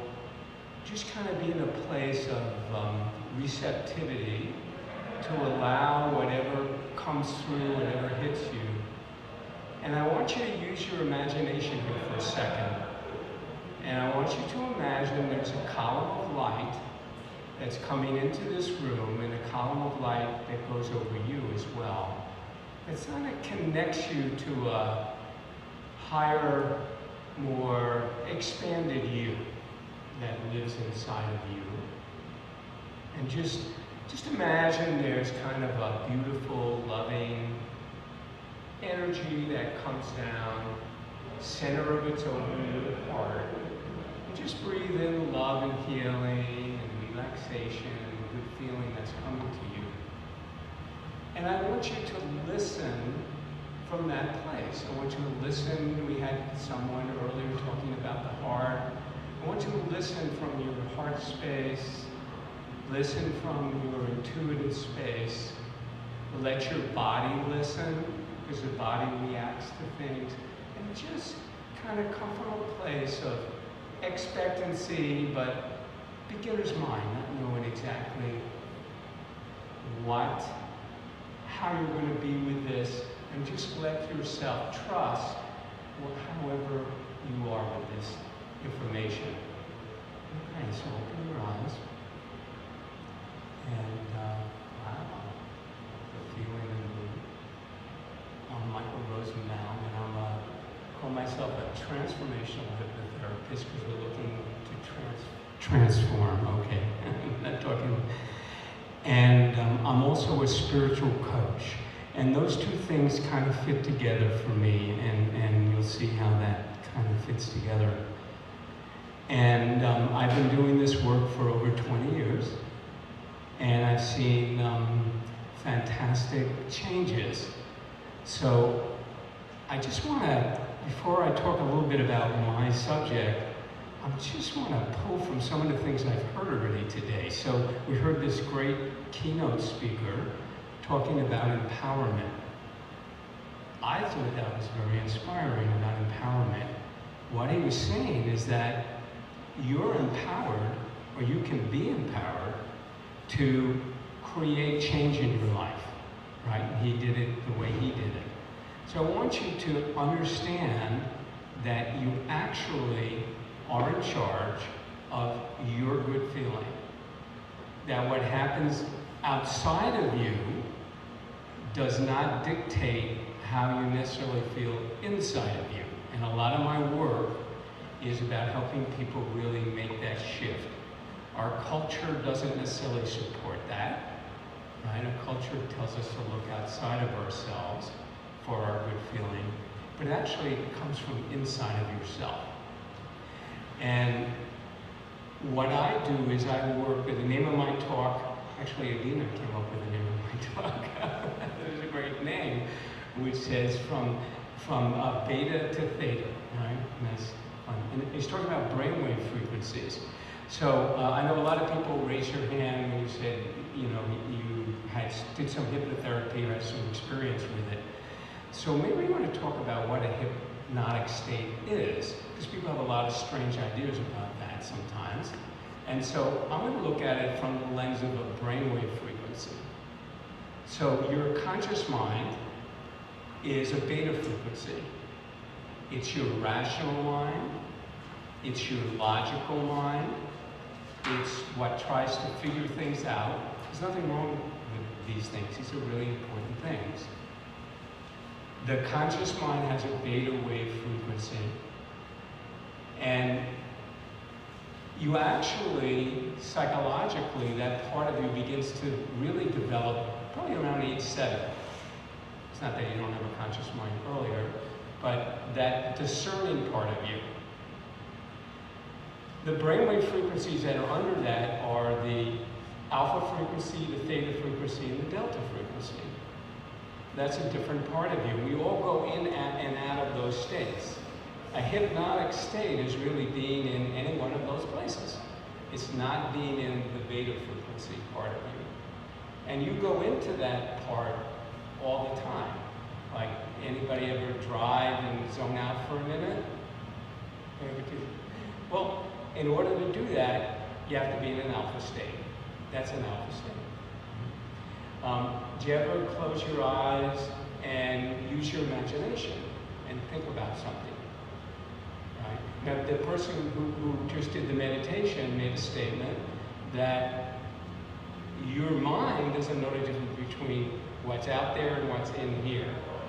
Some people say what's real and not real, but see, I don't know if I would call what's out here real, so that's a whole nother discussion. But in any event, if you can use your imagination and imagine something inside of you, in order to do that, you have to be in an alpha or theta state to do it. The conscious mind doesn't even think in pictures, thinks in concepts, thinks in words. So just the fact that you could close your eyes and imagine something puts you into that state. When you're born, or even it actually starts in utero, you're living in that alpha theta state. And in the alpha theta state, what happens is that whatever happens to you, you absorb, and then you don't really have a discriminating factor. So for instance, I do a lot of regression therapy with people, take people back to the root cause of an issue perhaps. Well, when you're 3 and your mother yells at you, or your dad does whatever your dad does, I've never heard a 3-year-old say to me that they were thinking, oh, my mom's just having a bad day. It's not the way you think. You just take the energy in and you have a response to it. Right? So responses are really important because especially when we're younger, and even in utero, and throughout our whole lives, impressions happen, things happen, and we respond to it. The way we respond to it writes a little program, or a big program, in your subconscious and unconscious mind. Beta frequency, conscious mind. Subconscious, unconscious mind lives in these other frequencies, and it writes a program in response to that. The law of the mind is that you respond to the strongest impression, whatever that is for you. If it's a positive impression, and something in life reminds you of that, then you begin to respond that way. If it was a counterproductive impression or something that has a negative effect on you, then when something happens, then you start to respond like that. So I love that presentation about empowerment, because the minute you begin to blame somebody for how you feel, you're out of empowerment. Right? Now you got to get them to change for you to feel good. Well, how does that work? People don't like to be told to change, and it's actually not the truth anyhow. For you to feel good, somebody else doesn't have to change. Now, I'm not saying you should put yourself in negative environments or unhealthy environments, but the truth is, whatever happened to you, and not so great things happen to us as we go through life, nobody went in your brain and wrote an impression. You wrote your response to whatever happened. And there it sits until you change it.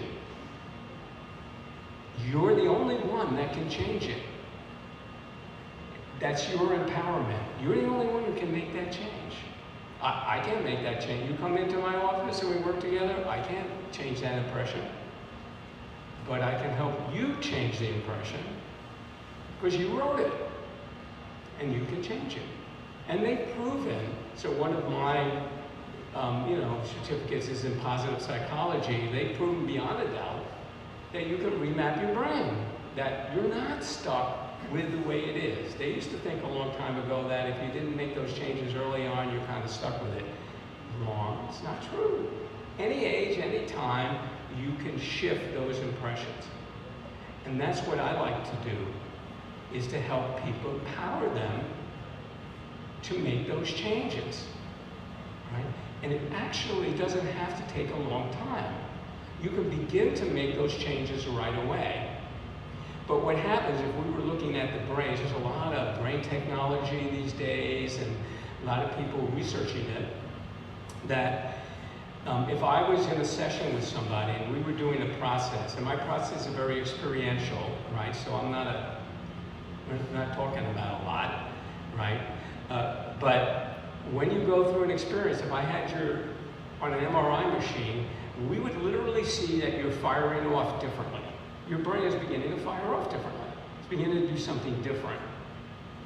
However, it's not going to stick unless you practice what you just learned.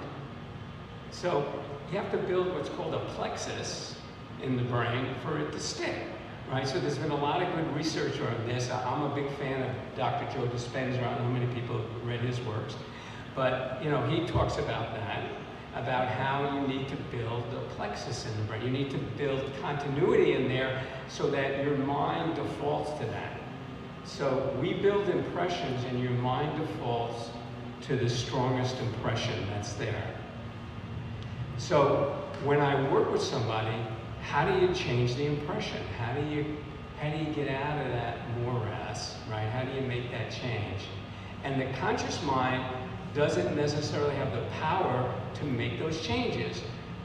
Not that the conscious mind's not powerful or a good thing, but it's a different part of your brain. So let's say if you take a computer and you have a virus in the, let's call it the inner mind drive, the I drive, and then you go to the conscious mind drive, the C drive, to fix the problem. Well, it's not going to get really fixed because you're just in the wrong place. You're just looking in the wrong place. So what hypnotherapy does is it helps you get into the part of your consciousness where you wrote the program, so you can rewrite it. Different hypnotherapists do different things once they get there. So, but what I like to do is I like to work with people as a team, because I can't make a change for you. Actually, I don't think that would be a good thing. I want to empower you to live your life a different way, right? To come from a different place. So one of the modalities I do is regression therapy. Not necessarily I do past life regression therapy, but I'm just talking about this life. And to see how you put something together so that you can perhaps put it together a different way. So I mentioned that, so you have the conscious mind, there's the subconscious, unconscious mind where these programs are. But there's another part of you called the superconscious mind. Anybody ever heard of that, superconscious mind? No, a few, okay. The superconscious mind is really the part of you, the higher self part of you, that's in an expanded place. People who are masters and deep, deep meditators go into that place. Right? Well, that's an amazing place. That place, there's nothing broken there. It's really a beautiful you. A unique version of that, but a beautiful you that doesn't need to be fixed. You actually, everyone has that part. And you can gain access to that part, and you can live your life from that part. So I like to bring that in when I'm working with someone to help them begin to connect with that. And if someone's really interested in deepening that, then I would work with them as what I call a spiritual coach to help them really discover the different levels of self. There's many different levels of you. This is just one, small one. There's really a lot of bigger parts of you, and you can bring that wisdom into you. So let's go back to impressions. And when something happened to you when you were younger and you had what I would call a gut reaction to it, a fear or a fear flight kind of reaction to something happened. Somebody did something and you felt it that way, and it created that impression inside of you. But there was one of the other talks we were talking about working from the heart. Well, the heart is the part of you that actually connects to this higher wisdom part. This higher wisdom part is intuition. It's not a gut feeling about something, it's actually knowledge and wisdom, but it's a different kind of knowledge. Now, the conscious mind likes to figure things out and gain knowledge, and it's kind of the scientific method. It's great, it's terrific. But the higher self has a different kind of wisdom. You ever have like an aha moment where everything just came together in a moment? You don't even know how it came together. All of a sudden, you had clarity. All of a sudden, you had wisdom. Well, you're tapping into that higher part, that intuition. Well, you can tap into that all the time. You can do that all the time. And so I love to teach people how you can begin to do it. I do it all the time. Really, there's nothing special about me. I'm just a regular guy. You have all the same things that I have, right? I just may be focused in a different way. So I just want to give you a few examples of some of the things that I've helped people with. I had a woman that came to me, and she had postpartum depression, right? That's why she came to me. But after we had a few sessions, we began to discover that she actually had a car accident when she was 9 or 10, which was a huge trauma for her. And that actually the problem really went back to that. But when we did our work together, we found there was something even before that. That trigger of that accident brought out in her. And so we began to work together with that and to shift that and begin to teach her how to tap into that wisdom. And she became a meditator, actually. And it just totally gone. You know, it's been, I know her now for about 5 years. We didn't work together for 5 years. But it's just completely gone. And another example is I had a woman who came to me who had cancer, had uterine cancer, and was going through chemotherapy and had an operation and all of that. And she was looking to help her. She had a lot of fear about it, and to help her through that process. So I helped her through that process. I helped her how to handle that better.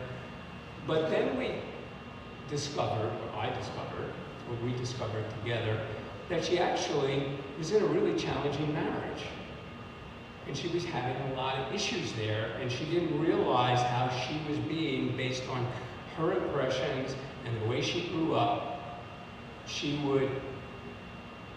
didn't have a good sense of setting boundaries, and she would give, but she wasn't receiving back, and there was issues. So we worked on those kinds of things, along with, helping her with her cancer. Well, she's completely cured from her cancer, but better than that, or in addition to that, is she completely began to remake her life, the way she looked at it, the way she related to people, so she could feel whole and complete inside of herself, and that changed everything for her. So she empowered herself to do that. So when I work with clients, I tell them the blame word, just take that out of your vocabulary. Because every time you use the blame word, you're giving your power away. Every time you use the blame word, you're disempowering yourself. And it's actually not true. I don't mean that people don't do abusive things or unhealthy things. They do. But you don't have to feel victimized by it. You can step into your own power about it. So I just wanted to, read those two people. They're real people. And they wrote a couple of nice things about how they experienced our work together. So the first person who had the postpartum depression and had that trauma said, how very lucky I am to have crossed your path. Thank you for your spiritual guidance. I am no longer afraid. I love that. You know, I mean, as a practice, why I'm doing this is for what people get out of it, how I can guide them and help them. The person that had the uterine cancer and the difficult marriage, and by the way, she actually decided to get out of that marriage and now is in a different relationship. You know, what's funny is that the person is completely different who she has a relationship with now. She can't believe how different this person is. I said, well, that's because you're different. We're all interconnected here.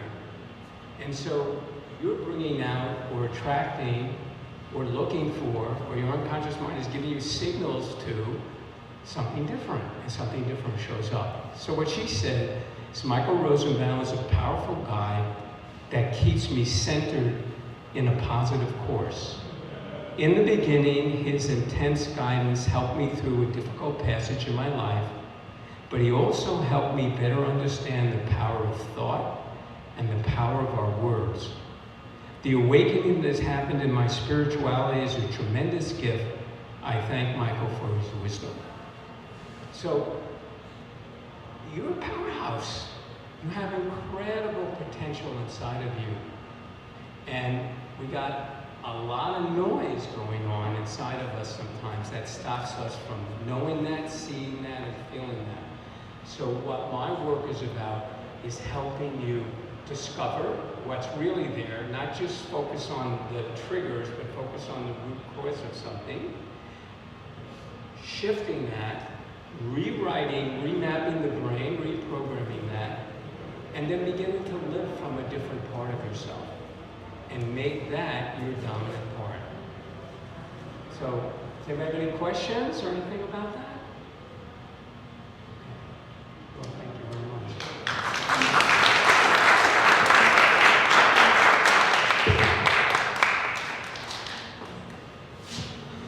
Thank you so much, Michael.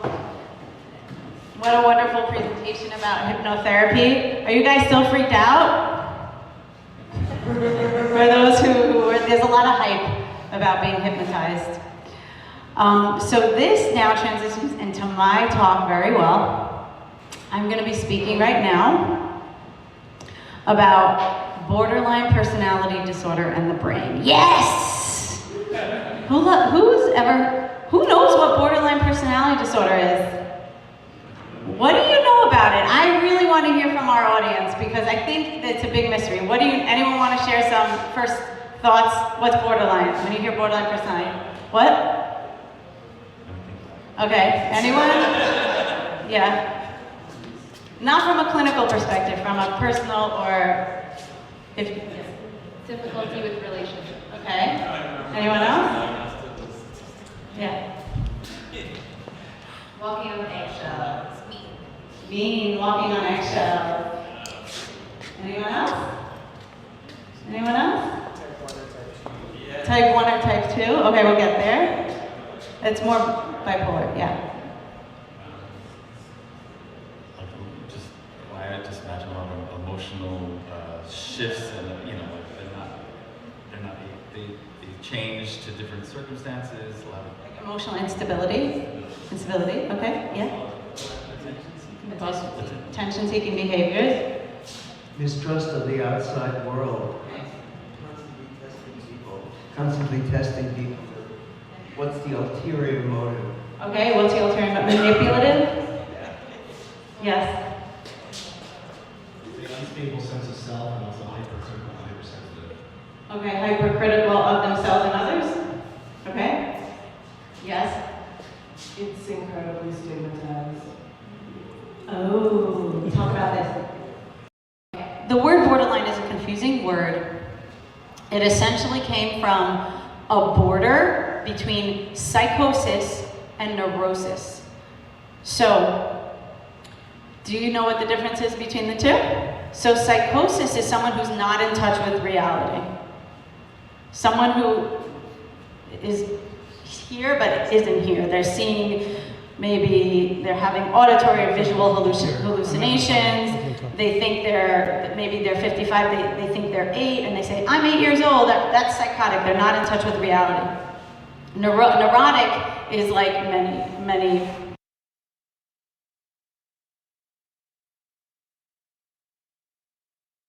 called borderline because when people presented with borderline, they didn't know how to define it, if it should be on a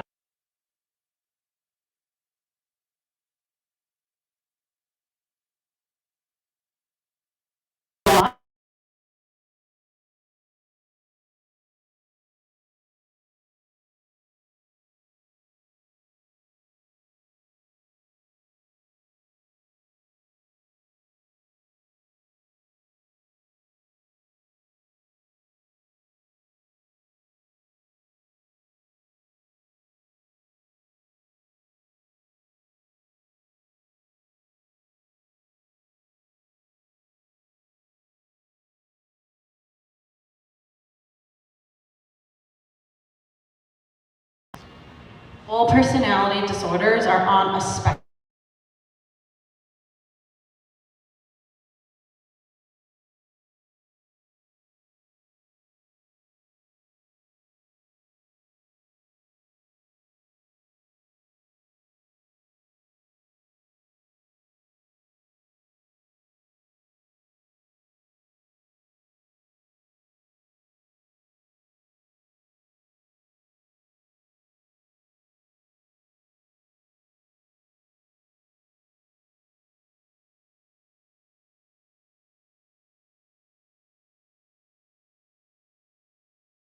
Ourselves, and if we've had childhood trauma, even if it's a little bit or cumulative childhood trauma, not discrete, not like major disaster or physical abuse. A cumulative childhood trauma is something like, hey dad, I won at the basketball game. That's great. That's trauma, right? If you don't get the validation you need over time, that's trauma. Passive abuse is parents weren't around, they were working all the time. That's trauma. So we all have parts of ourselves, like Michael was talking about, that have impressions and need healing, and then those reactions are disordered parts of our personality because they're not really natural to us. And I'm sure we all know when we get triggered, when we get reactive, that's part of the trauma that we're here to work on. Yes? What about acute or ongoing physical or sexual violence? Many people with borderline or severe personality disorders have been exposed to severe childhood trauma.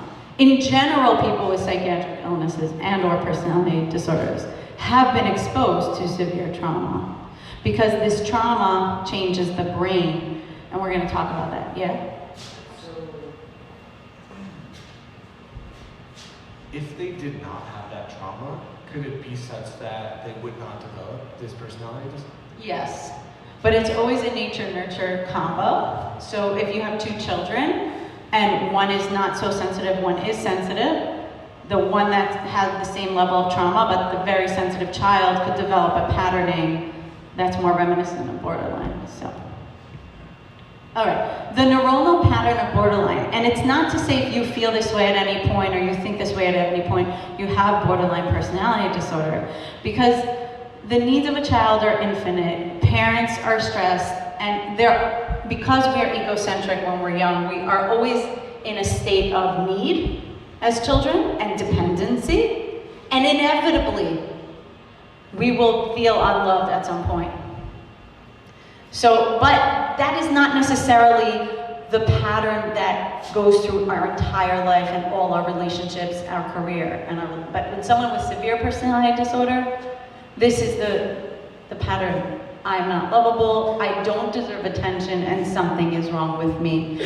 And that is why those behaviors are reactions to this state, meaning attention seeking, right? Very much attention seeking,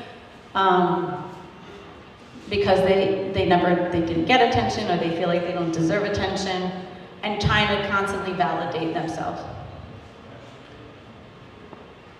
All right, this is like very busy slide and it's very technical.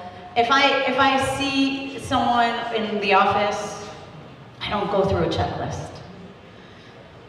What I really do is I actually feel energetically what's going on, and I feel their thought process and what they say and how they describe their life.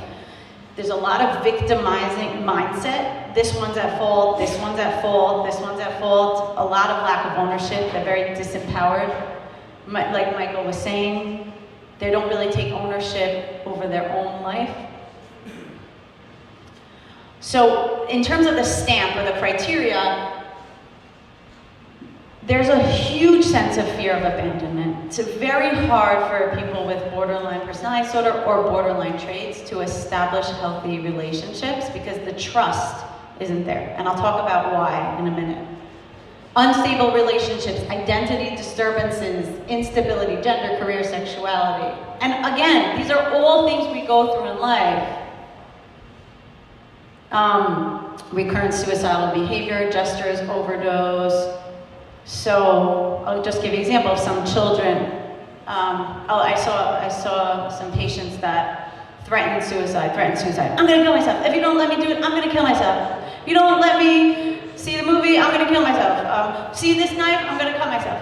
So I asked the family member, did they attempt? Did they ever do anything? So it's a lot of suicidal threats, manipulation to get their way, not necessarily action, but some are high risk, right? You need discernment. So, for example, if you're in a relationship and the person says, if you leave me, I'm gonna kill myself. It's a red flag, right? Right? So, chronic feelings of emptiness, inappropriate, intense anger, difficulty controlling anger, stress-related, paranoid ideation. So always feel like the world is against them, right? I heard two ideas. There's pronoia, which you feel the world loves you, and paranoia, where you feel the world against you. Okay, let's quickly talk about the difference between borderline personality disorder and bipolar disorder. Two different disorders. Remember I said one's a personality disorder and one's a psychiatric illness? Okay.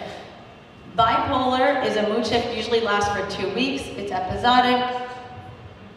It's not necessarily manipulative. It's not related to self-harm. Treatment is generally medication management. Again, personality disorder is more ongoing, chronic. The treatment is dialectical behavioral therapy. All right, we're talking about people's experiences. I want to open it to questions because I really want to bring it down to make sure that this is applicable to your lives or your questions about this.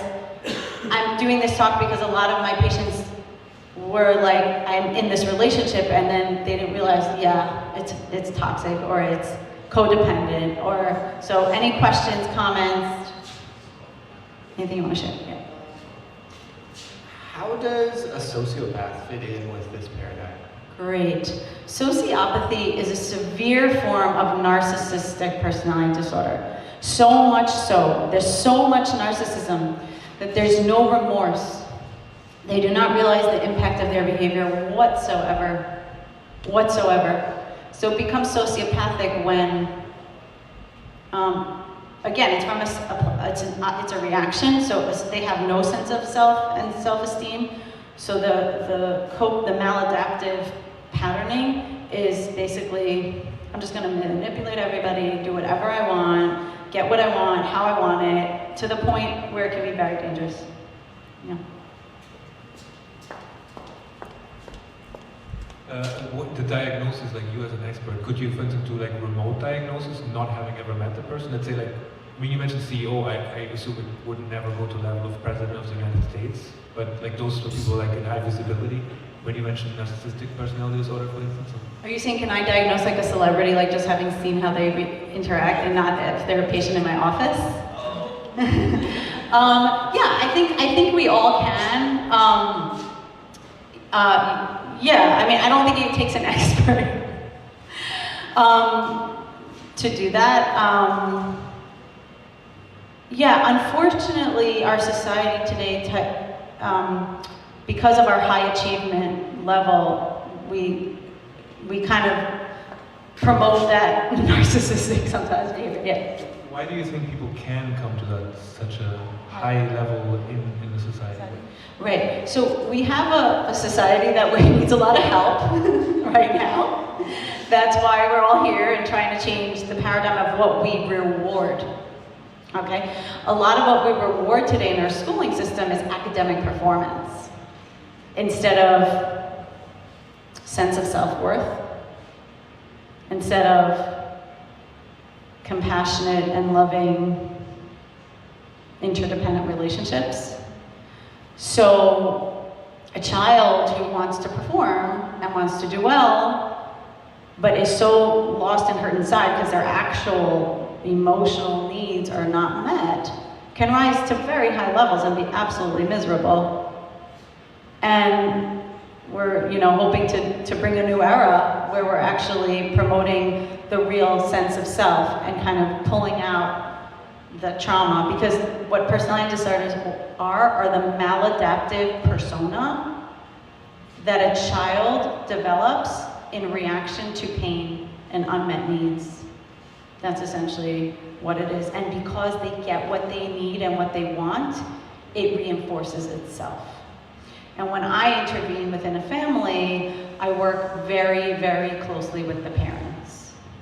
Because modeling, right? So we have a lot of modeling, or the children of borderline, or the children of narcissism. If they're going through their own healing, then they have a lot of trauma, just because their parents were so unstable and never sought help. Yes?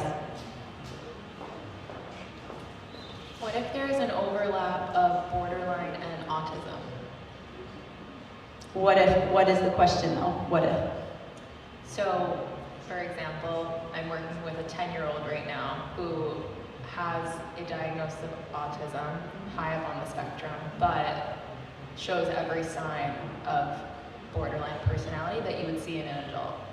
Is there a way to intervene ethically at that age? It's not always ethical to start diving into trauma for a 10-year-old who's also on the spectrum. So I guess my question is, what can we do for a child with that neurodivergence, but also has all of these symptoms? I don't see anything unethical about dealing with trauma, but understand that below a certain age, the most of the work is with the parents. Because the parents are going to be interacting most with the child more than you. So if you help the parents, the technique I use is Parenting Effectiveness Training, PET, by Thomas Gordon. It teaches the parents how to stop the fix-it mode. Oh, do this, oh, do this, oh, do this. Why don't you do this? Why don't you call this? As opposed to just validating and hearing the child and having them, help themselves and solve their own problems. But also I would refer the parents to therapy as well, because if the child has borderline, where it's coming from someone. Yeah. Yeah, I feel like it's more of a comment than anything else, but I feel like the term narcissism and even BPD, especially on social media, gets thrown around without people actually knowing what it means. How do you think what's a good way to combat that? Because I'll see someone for example, someone will post selfies of themselves, and other people will be like, oh, that's so narcissistic. I feel like that can be harmful too. Yeah, there's a colloquial term of narcissism. It's not diagnostic or clinical, and it's generally misused. Someone who has a very strong sense of self and someone who's empowered is not narcissistic. Narcissism is the exact opposite.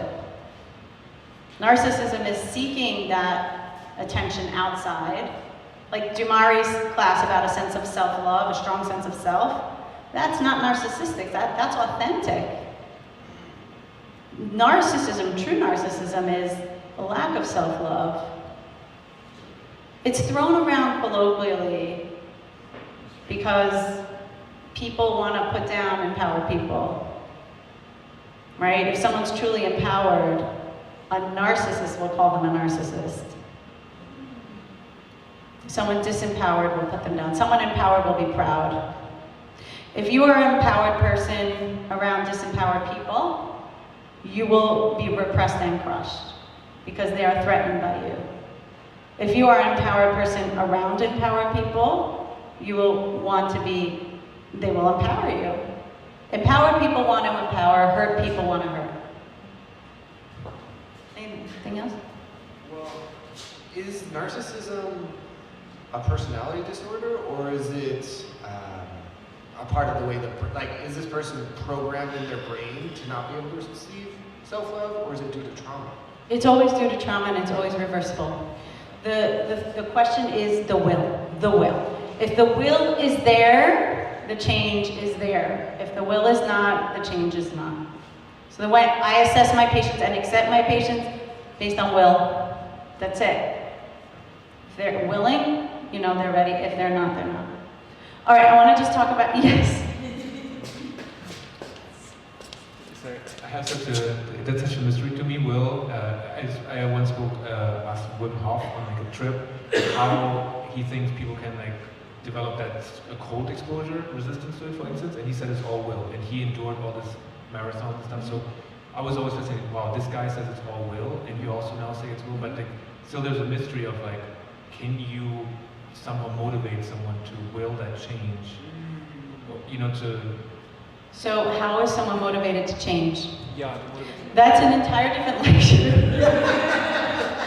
And there is a therapy called MAT.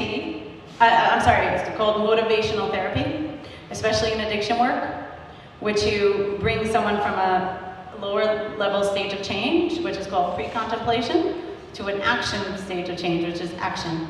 But it is a process. Yes, last question, then we'll move on. Yeah.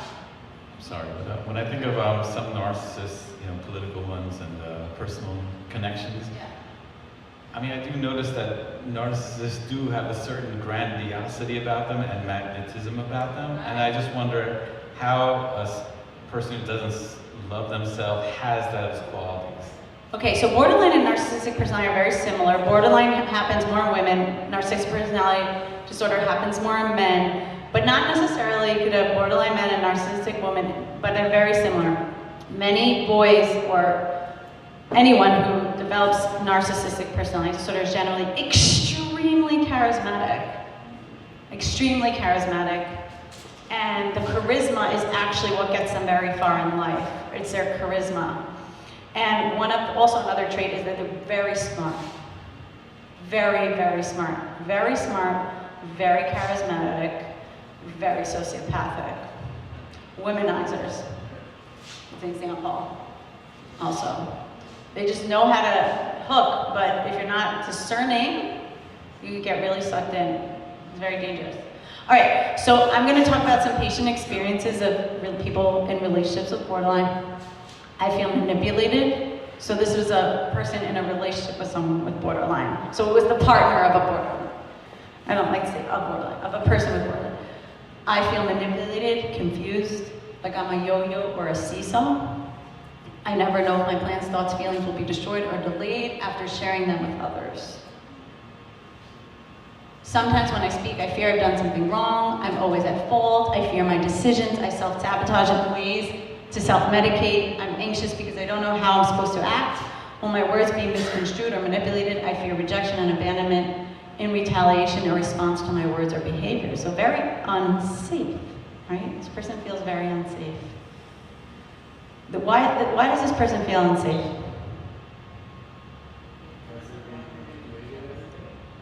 Right, but it's deeper than that. Yeah. From their parents. From the parents. A lot of it comes from the parents. You mentioned about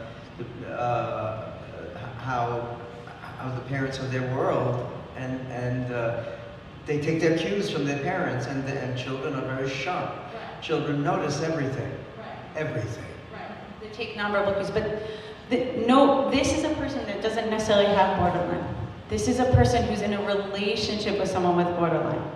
So I want you to think to yourself why they feel like this, why they feel so unsafe. Maybe they feel like their own empowerment is being taken away.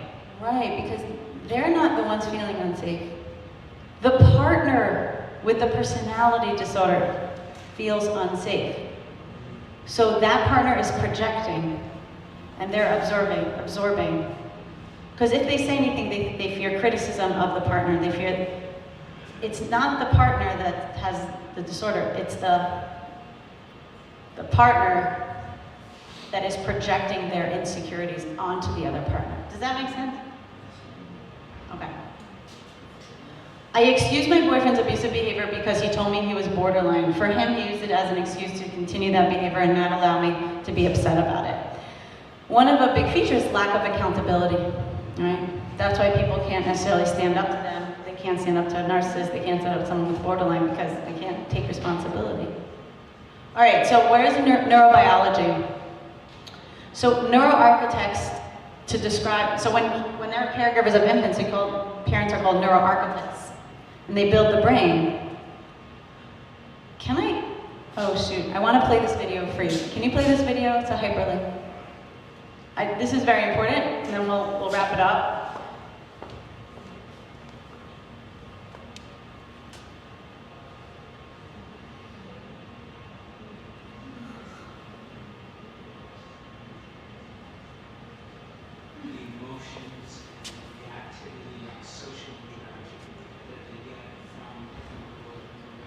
This is something that we started studying 30, 40 years ago when people didn't think that infants could engage in social interaction. In the still face experiment that the mother did, she sits down and she's playing with her baby who's about a year of age. And she gives a greeting to the baby gives a greeting back to her. This baby starts pointing at different places in the world, and the mother's trying to engage her and play with her. They're working to coordinate their emotions and their intentions, what they want to do in the world. And that's really what the baby is used to. And then we ask the mother to not respond to the baby. The baby very quickly picks up on this. And then she uses all of her abilities to try and get the mother back. She smiles at the mother. She points because she's used to the mother looking where she points. The baby puts both hands up in front of her and says, "What's happening here?" She makes that screechy sound at the mother, like, "Come on, why aren't we doing this?" Even in this 2 minutes, when they don't get a normal reaction, they react with negative emotions, they turn away, they feel the stress of it, they actually lose control of their posture because of the stress that they're experiencing.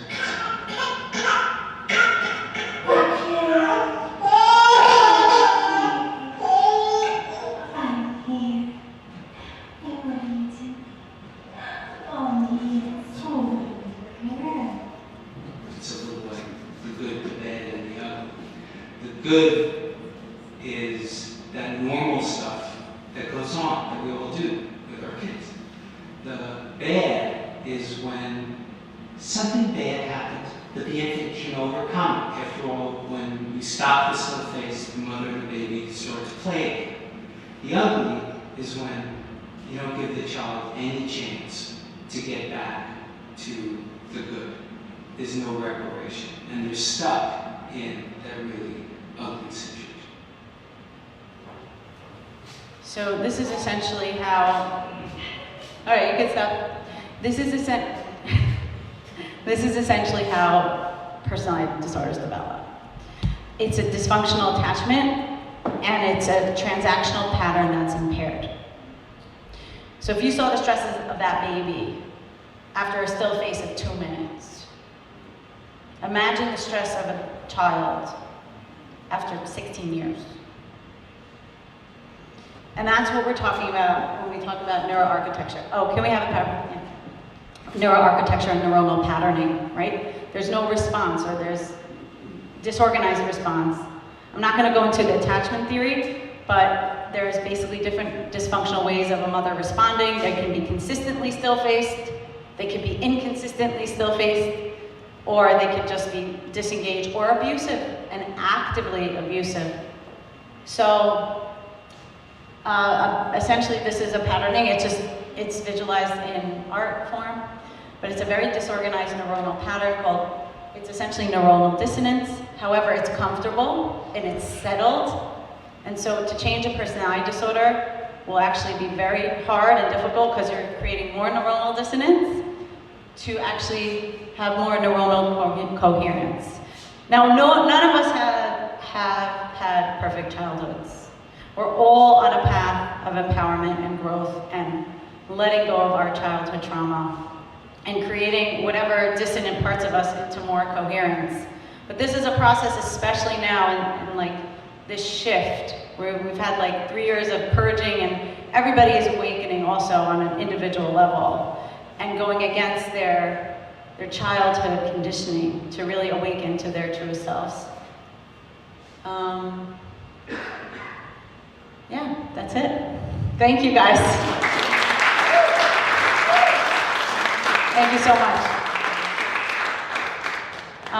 Okay, so do we need a 5-minute break or should we go to the next one? Next one, okay. So we have, our next speaker is really, really inspiring. We're going to be talking about the regenerative capacity of the brain and hear from someone who sustained a traumatic brain injury and how they overcame it. Thank you so much. Thank you. Yeah, that was amazing. That was really fascinating. Thank you. Hi, my name is Rick Purcell. I'm a trained chiropractor with some postgraduate degrees in neurorehabilitation. They call the work I do functional neurology. Okay, thank you. I wasn't always a doctor. Before that, I was a gym teacher before March 7th, 1985. At that time, I was a football coach. I had a little band on the side. I was 32 years old, thought I was the man, I was full of myself. And I had previously played football and was fast. I could run, catch, whatever. I had to get wherever I needed to go. But I wasn't that big. When I get there, I'd knock myself out, knocking people over. And spent 6 different occasions in the hospital for concussion, sports-related concussion. In the 80s, when you got, we used to call it, you got buzzed a little bit. They'd say, oh, you rung your bell. And it was almost funny. And as soon as you could get back in the game, they kind of point you in the right direction to go back in. So, after I got out of college, I was pretty okay. I lifted weights all the time and ran, and it kept me pretty sharp. Once in a while, I get dizzy. Once in a while, I'd stand up and I'd lose my balance a little bit. But on March 7th, 85, I was driving home late at night from a class. Since I was a man, I was going to go to school one day, who knows what. But a guy that had been drinking ran his truck into the back of my car. And I remember looking into it, it was night, and I could look into the windshield and I could see my face. And I thought, I'm not bleeding, I'm pretty good. But my arms were jumping around and my legs were doing this. I had spinal shock and I had broken the spinous process and a bunch of kind of whiplash-oriented things. So they put me in a neck brace. And it went from here to here and it restricted my movement. And about 6 weeks later, I tried to get up and move to the right, and the world kept going. I stopped, but the world didn't. Then I tried to bend over and fell forward, and for the next 6 years that happened. When I'd be trying to walk down the sidewalk when I could walk, and I'd be into the wall or I'd be in the middle of a flower bed thinking, why am I lying here? And it probably had been the previous injuries that I had that I was kind of making up for with a lot of physical activity. And finally, as I got a little bit older, I got hit pretty good. Things fell apart for me. So at the time, again, I thought I had like 150. I thought I had like 3 busloads of friends, and everybody knew who I was, and I was, full of myself. And I realized by the time it was done, I had maybe 2 real friends left that are still friends today. And I had my little welfare card that I still keep. I lived off of Catholic charities and religious organizations I got. And I had been a school teacher, so one of the students that I had came to visit me one day and was like, Mr. Purcell, why don't you come see me? I'm like, for what? He goes, well, I went to chiropractic school. Like, what's that? I mean, I heard, so you crack people's backs. He's like, no, I study neurology. I'm like, yeah, right, because he's like a basketball kid when I knew him. He said, no, you gotta come see me. And 3 months later, I was probably 40% better. I hadn't worked for that whole time. And I started thinking, I go back to work. And then I thought, or I could figure out, well, how did you do that? Where did you learn to do the things that you did?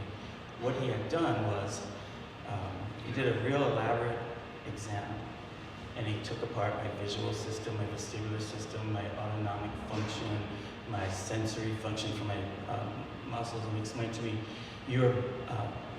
all your muscles have gravity receptors in them, because we're born in a gravitational field. And it changes like muscle tension, I had headaches, that were probably based on muscle tension. I had lost peripheral vision, color vision in the periphery.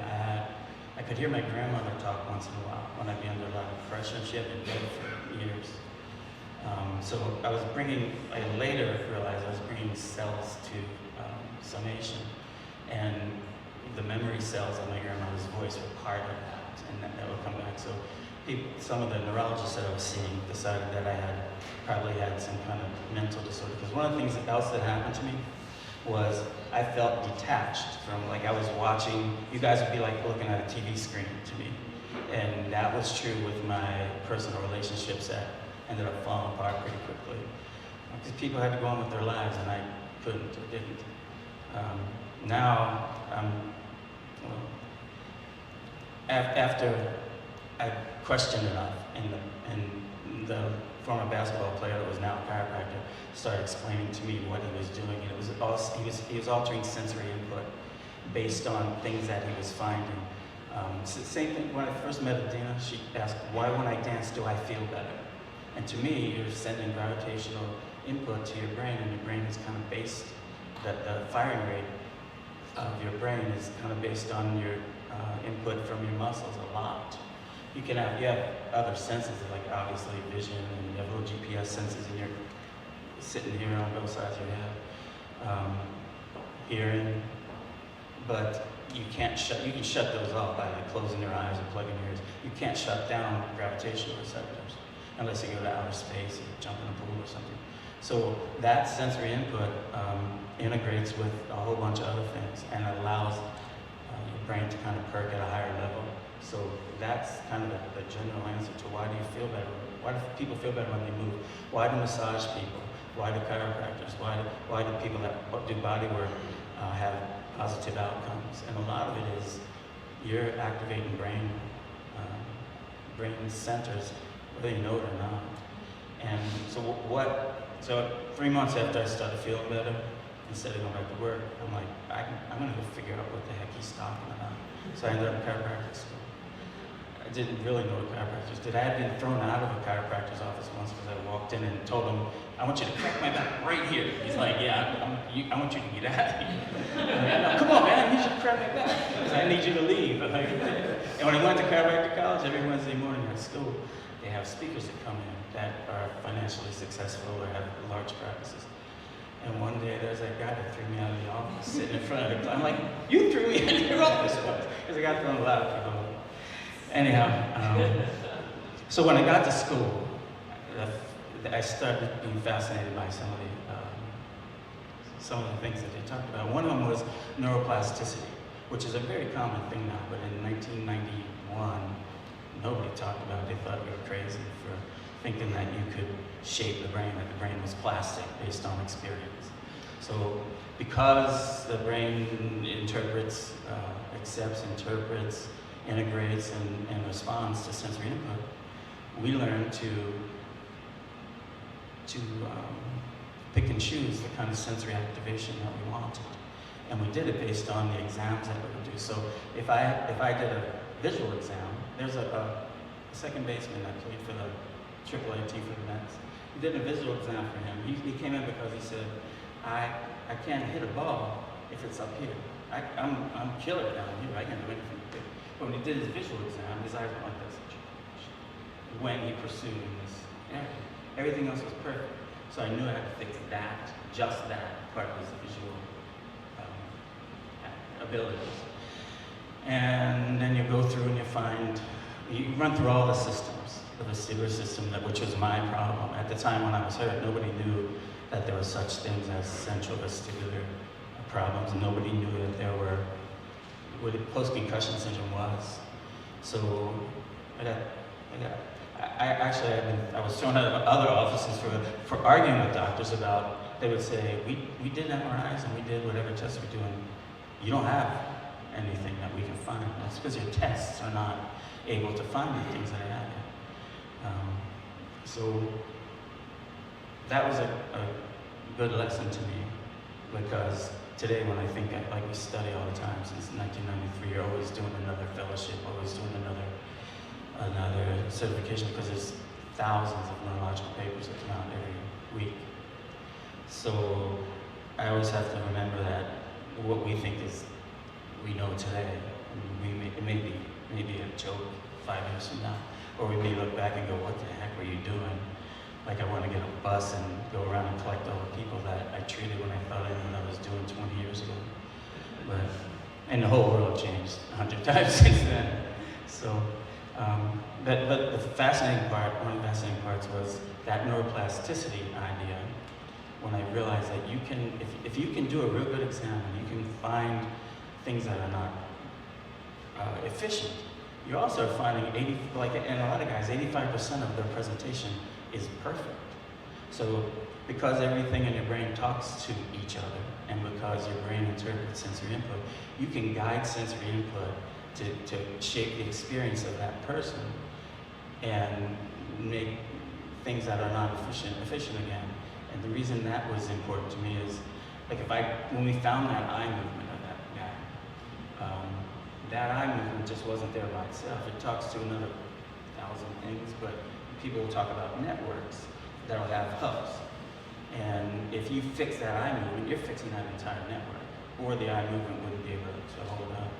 So that to me became a hopeful thought, and it's hopeful for me today too, because I try to focus on post-concussion syndrome. And then a guy would come in and say, my father has a movement disorder, can you deal with that? Like, bring him in. And then it became dysautonomia, because that's what I had when I was collapsing and falling down. And everybody knows somebody that has something else, so you end up just doing general neurorehabilitation. And the hope in all of that is, if you understand the concepts of neuroplasticity, and that is the mechanism by which the brain learns, and you can evaluate brain function based on sensory. We also looked at cognitive exams, but based on the basic things that you'll have done in the doctor's office, but to try to do that in a detailed manner, looking for what's good, what's not good, you can reshape a brain. And because everything is related to everything else, you can always find a way in. You can always find a window. During the exam, you're finding windows to affect anything. Sometimes I have vestibular problems, and people have anxiety. And you fix the vestibular problem because 70% of the anatomy in the vestibular system is shared with the limbic system. The level of anxiety will decrease. Some of the cognitive, the thoughts that people can't turn off are tied into some cerebellar emotions. And if you find cerebellar problems and fix the cognitive thing, suddenly is less of a problem.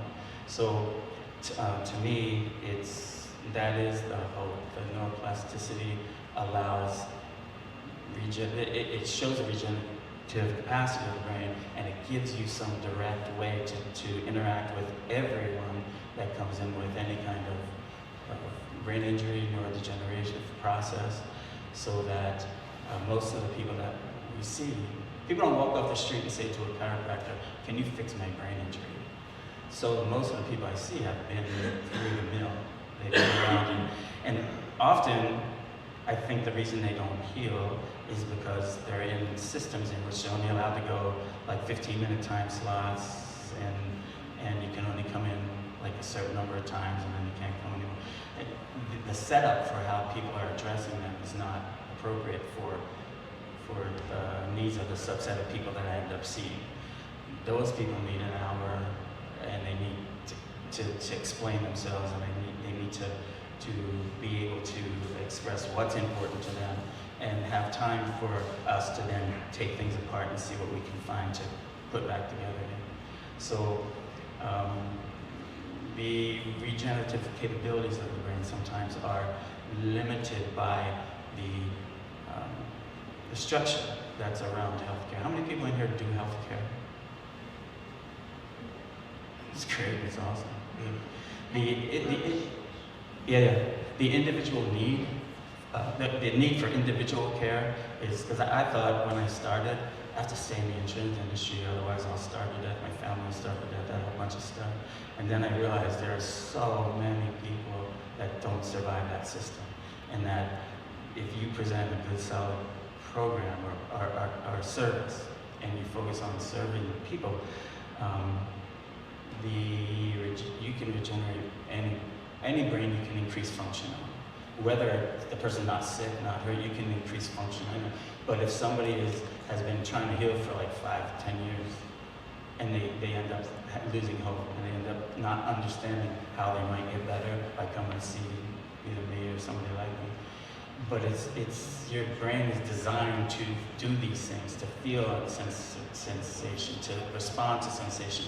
And all you have to do is direct it appropriately if you understand what you're looking at. So I get a little carried away. Thanks. The next speaker, maybe what I want you to know is I went from gym teacher to I got too many degrees to remember. Once I was brain injured. So I'm probably 80% of what I was before I got hurt. You don't need 100%. You need focus and you need understanding and you need to decide, I'm doing this. And the next person is going to speak, Dan Fogarty. Dan has a recovery story as well that motivates me, and I'd like to introduce him now. Great. How many traumatic brain injuries do you have? You lose track of how many times. You start to lose track, right? Yeah, you know something. We'll put you at a conservative 5. Easy, but when people ask me that, I'm like, you mean this year? When I used to play sports, I was like, you mean how many times did I get hurt this year? Yeah. Because they pile up. By the way, let me know if I'm holding the microphone too far away, too close, whatever. I've only got one traumatic brain injury. Unfortunately, I feel a little inadequate after going after Ray. So I was a reporter at Boston Globe Media. I was living in Boston. This was in 2016. And I was boxing. I was boxing on the weekend. Wasn't an amateur fighter, a serious fighter, I was just a hobbyist that liked to spar. So I went in one time and I got hit a lot in that round. And I didn't get knocked out. Because in movies, I had always thought of concussions as this thing you have to get knocked out cold and you wake up different, whatever, Rocky. That's not how it is, apparently. You don't have to get knocked out. So I felt this click happen in my brain in the middle of a round. And I stayed in because I'd been trained to stay in and stand up, and still I kept getting hit after the initial impact. And I left and I thanked everybody for the work. I thanked everybody for getting the shit beat out of me. And I went home and I was watching a documentary about Muhammad Ali of all people, and I just felt like I stood up and I felt my head detach from my body and kind of float up into the air. And I don't know if anybody in here smokes weed, but if you do and you've ever been too stoned and you start freaking out a little bit, you derealize, that's what it felt like. That's what it felt like to me. So I freaked out. I contacted guys that I had boxed with and I said, what's happening to me? They said, well, you probably got a concussion, yada yada. So I kind of just white-knuckled it for a weekend and pretended that everything was fine. I kind of just went through my daily motions. Then it got so bad at one point that I had to go to the ER. So I go to the ER, and the nurse there does one of these, follow my finger kind of things. And I'm like, there's not a test you can do? There's not like an x-ray or something that you can do to figure out if I have a brain injury? And they're like, no. And I'm like, okay, great. So we've come a long way since the battlefields of 1944 and World War II. We're doing this freaking thing. So I was told I had a concussion, and I was kind of shocked at that point of the inability of the Western medical system to tell me whether or not I had a brain injury and then to tell me what to do. I expected them to tell me what to do. I had faith in the system. I thought, okay, I'm gonna go, I'm gonna do this, and then it's gonna be rehab, whatever, I'm gonna be done with it. So that didn't happen, and the months went by, and I tried to just white knuckle it, and I was in denial about it, and weird stuff started happening. I like to say that period of my life was kind of like a psychological thriller that I was trapped in, that I wanted no part of, but I was trapped in it every day. Weird stuff that felt supernatural. Ray talked about his grandmother talking to him, and it does feel like there are ghosts visiting you, because weird stuff starts happening to your vision, to your balance, to where you feel that you are in space. Once your proprioception has been messed up for the first time, that is like, it's an experience I hope nobody ever feels, but you could be on a subway platform and a train is coming in, and you think you're drifting, and that train is coming, and you're like, you like hug a wall because you feel like you're drifting over. And if you get freaked out on the subway platforms anyway, imagine if it felt like you were tilting half the time. So things got so bad that I would go to doctors, I would go to neurologists at some of the big hospitals, and I would say, help me. And they would tell me that the acute injury was over, and they would try to give me Valium, they would try to give me pills. Again, like Ray's experience, they would essentially tell me it was in my head, which was kind of right. It was in my head, but there was a little more nuance than that. Technically, yes, it is in my head, thank you, but my life changed a lot. It was hard to tell people what was happening because I didn't know what was happening, and I couldn't describe these feelings because they felt so psychedelic and weird. I didn't have the language. I didn't know what to Google. I didn't know what specialists to go see. And it got so bad. It was affecting my relationships. It was making me shut down. There was a lot of fear that came in on the psychological side where I was not afraid to leave my house, but I didn't feel comfortable walking down the street because I couldn't quite gauge how close people were when I was walking by, and if I was walking by an older person or a little kid, I just felt so weird, and I had just depression and anxiety all the time, and I was angry, and it made me a version of myself that I didn't like very much. So eventually, I found Ray through Reddit, of all places. I was on since CTE and post-concussion syndrome, I'll just say CTE was becoming a bigger and bigger thing in popular culture and popular conscious, this idea that pro athletes, NFL players, boxers, MMA fighters, were having these drastic personality changes and doing things that hurt other people, hurt themselves. Guys would shoot themselves in the chest to preserve their brain because they knew something had happened. They knew that all those hits to the head had changed them. It was almost like they were leaving a message to their family saying, this wasn't me the last couple of years. So I didn't mean to be this person, but I got changed by this experience.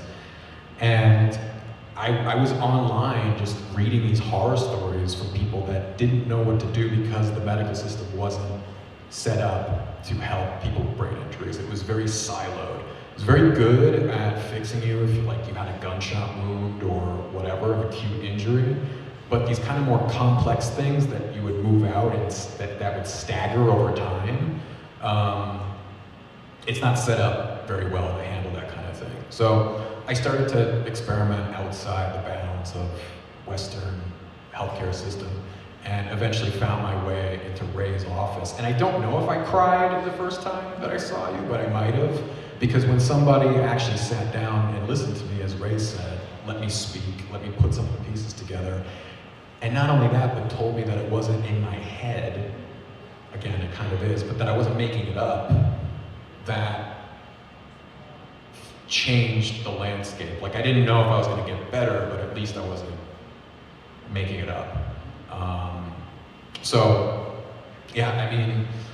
we could get into some of the stuff that Ray did for me, but it was a lot of visual, correcting my visual systems. We're dealing with the dysautonomia now, but it was vestibular system stuff. He hooked this laser up to my head and would make my eyes bounce between 2 points, and he would kind of see how my visual systems were, my eyes were aligning with each other. I worked with Ray. I worked with a physical therapist who kind of realigned my body from the ground up. I had had football injuries before then and kind of made it hard, impacted the way that I walked and the way that I was kind of, my proprioception was, my perception of the ground from like the ground up was a little off because I had had a knee injury previously. So we worked on things like that. Vestibular therapists, visual therapists, craniosacral therapists. I did psychedelics with a therapist to deal with past trauma that was probably adding to the fear. It's a touchy subject, right? When you tell somebody that's got definitive biomechanical things wrong with them, that fear might be playing a part in it. It's a touchy subject, but I was ready to hear, if somebody had sat me down and said that the fear is not helping you, I would have told them to fuck off because they didn't know what it was like for me. But at a certain point, once I got the biomechanical things corrected and then kind of looked at some of the residual trauma of being afraid to cross a street at a certain angle or whatever, then I was ready to say, okay, yes, my fear center is near my balance center. I'm ready to look at this from a different perspective. Psychedelics were helpful in that. Psychedelics were good at kind of rebooting me and looking at certain things and changing certain patterns in my life that weren't helping me. Relationships, we talked about relationships before. I was in so many bad relationships when I was in my brain injury. Oh my God, like just, my life was so hectic and messed up that that's what I felt like I deserved. And sitting in a restaurant and not being sure where sounds were coming from, what was inside, what was outside, making me feel like my brain was broken. It led to me being in some bad circumstances, but I think fixing that in tandem with everything else helped me to get better. And I don't know, I wouldn't put a percentage on it, how much better I am now than I was before. I think I'm better in certain ways and worse in others, but a few years ago I decided to write a novel that is not based on my life, but pulls from some of it. And it's about an MMA fighter who hides his concussions from his girlfriend and his friends and his trainers, and starts to be hyper paranoid and hyper vigilant and experiences some of the things that I did, taken to another level. One other weird symptom I had is just this kind of hyper vigilant state. I mean, every time I left my house, if I saw a guy who was like my size or bigger, I would have this like kind of intense fight or flight response because I was in this heightened state of needing to be ready to fight. And that's not something that you associate with a brain injury. It's something you associate with trauma, but you kind of see how these things mesh and mold and fit together. So I'm grateful to be a lot better now at this point, and Ray has been a big part of that. And that's my story.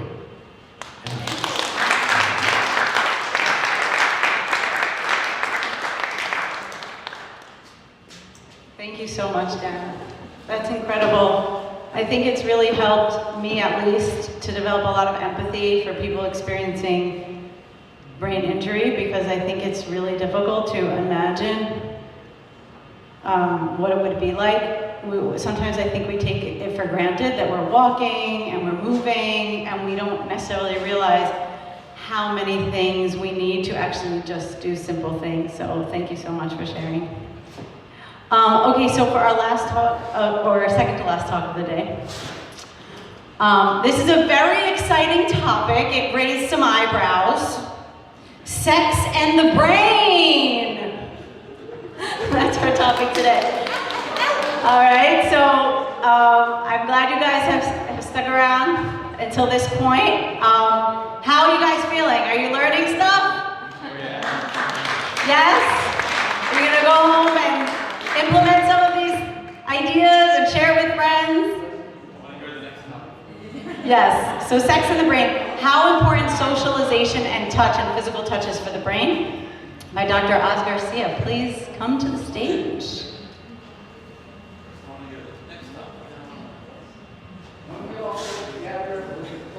Yeah, guys, stretch it out, get up. Yeah, move up, move around. I'm being serious, everybody, come on. Maybe get a drink. Take a little break. Maybe take 2 minutes. Should we take 2 minutes? Yeah, let's take 2 minutes. Let's take 2 minutes. Stretching. Go get some juice, water, food.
I'm gonna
lectures of the evening. Last 2 lectures of the evening before our amazing dance party. Last 2 lectures of the evening. Hope you guys grab some food and drink. Come on down. Come on down to the Cosmic Dragon Club.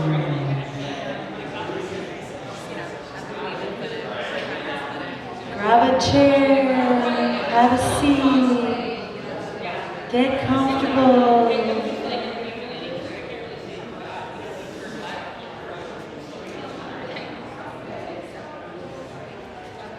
Cameras at you. Yeah, right. The chiropractic. I just want to stay up front.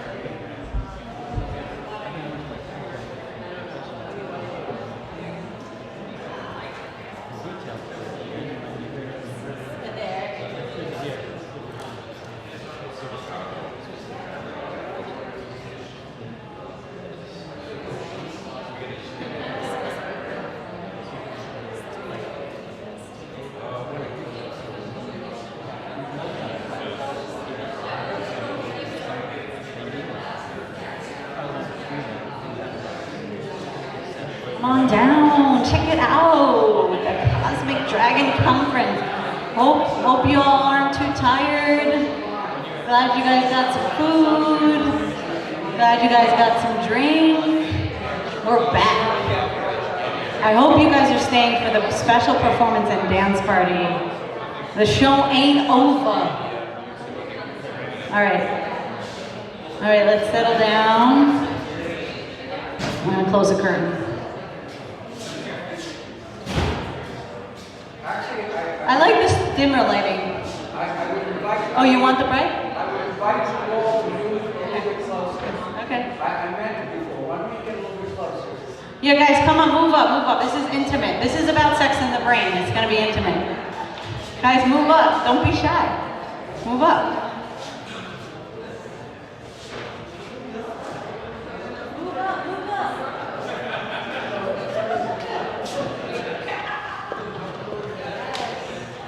Close ranks a little bit. We can move a little bit closer.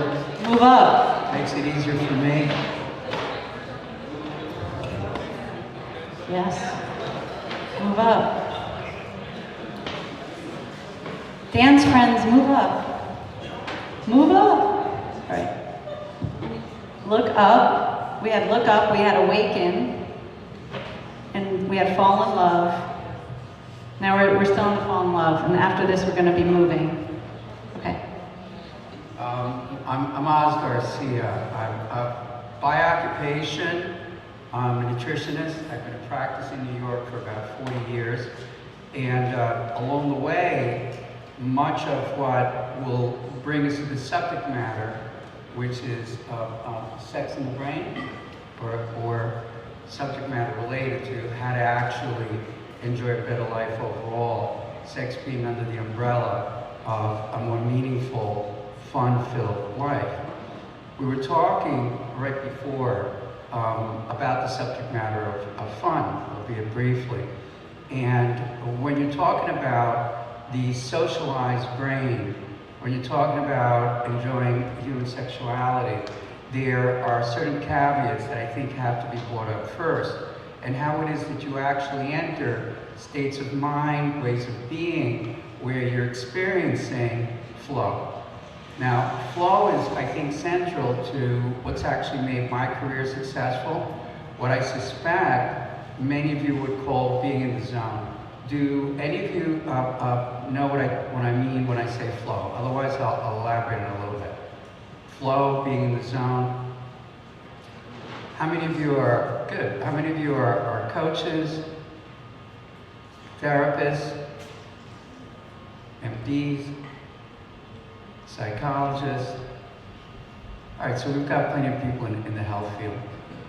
The state of flow was defined by a man named Mihaly Csikszentmihalyi, and he died recently. He wrote a book, actually, back in the 1980s entitled Flow. He was a Holocaust survivor, immigrated to this country, and wanted to understand the nature of happiness. Now, for him, it became a lifelong passion. He's got a terrific chat on TED that I would recommend tremendously on the subject matter of what it means to be happy. So when you think about sex, you got to think about it in terms of, does this activity actually produce flow in my life? Now, flow is defined in large measure by a number of aspects in terms of what's going on with you. One is when you're in flow, you're in the moment. Number two is you're highly focused on the event that's going on. Number three is your cerebral cortex goes down, so you're actually not paying all that much attention to the voice in your head, which is point number four. When you're in flow, the voice in your head tends to shut up.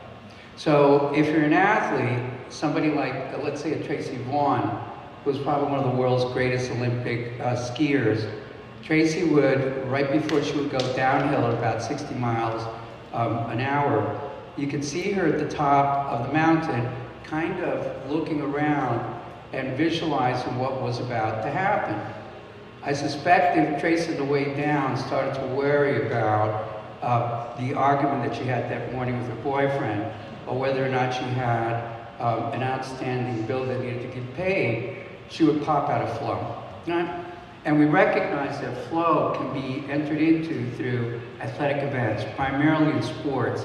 That's where a lot of the study on flow has gone on. So if you're a skier, if you're a runner, if you're a skateboarder, if you're somebody who's prone to actually doing some activity with some risk attached to it, you're jumping out of a helicopter at 12,000 feet, and you're going to ski down that particular mountain, you've got some risk attached to the level of flow. Now, what we know about sex is there may be some risk attached, but for the most part, it's not as high as jumping out of a helicopter and doing downhill skiing. There is, however, a rapid entry into a flow state. The voice in your head probably shuts the fuck up for a little while, to the extent that you're present, you're there, you don't have much in your mind except enjoying the activity. So it seems to satisfy all the conditions of flow. What we know is that typically the result of being in a flow state is a great reward in terms of happiness, empathy, peace of mind, different states that you can enjoy that you would experience, let's say, if you've had a good workout. How many of you are runners in this room or run on a periodic basis? All right, so what's the experience like for you when you do run? Painful for the first mile, and then it's pretty enjoyable after the first mile or so. And over here, sir? I would say it's a sense of enjoyment, of freedom, of expressing just true abundance, and just getting out of your mind and enjoying the exercise. Oh, very good. So that's giving you a concrete sense of what being in a flow state is. There is some resistance often when you are looking to get into a flow state, kind of like what the young lady just said. So if you're going to the gym, you're going to prepare for a workout, often enough you're resisting the experience the whole way. The dialogue that you may be having with yourself probably is kind of, why am I doing this? I could be home watching a movie, shoveling some food into myself, whatever it may be.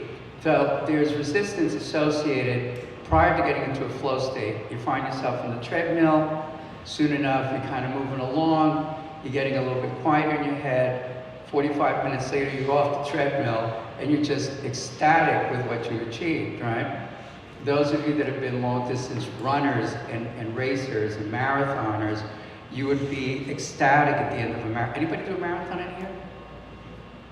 Please tell me your experience if you don't mind.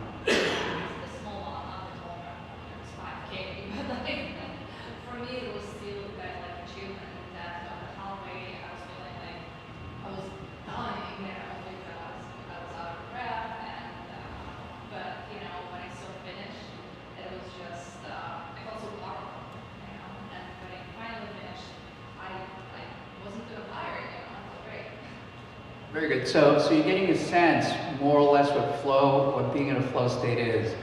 There's a documentary on Netflix that I would recommend highly. It's called Free Solo. Those of you that have seen it would understand the life of an individual who's actually in flow states most of the time. The gentleman, the protagonist, is known for climbing El Capitan, which is a 3,000 foot straight up side of a mountain. It's not in Yellowstone. Where is El Capitan? In Yosemite.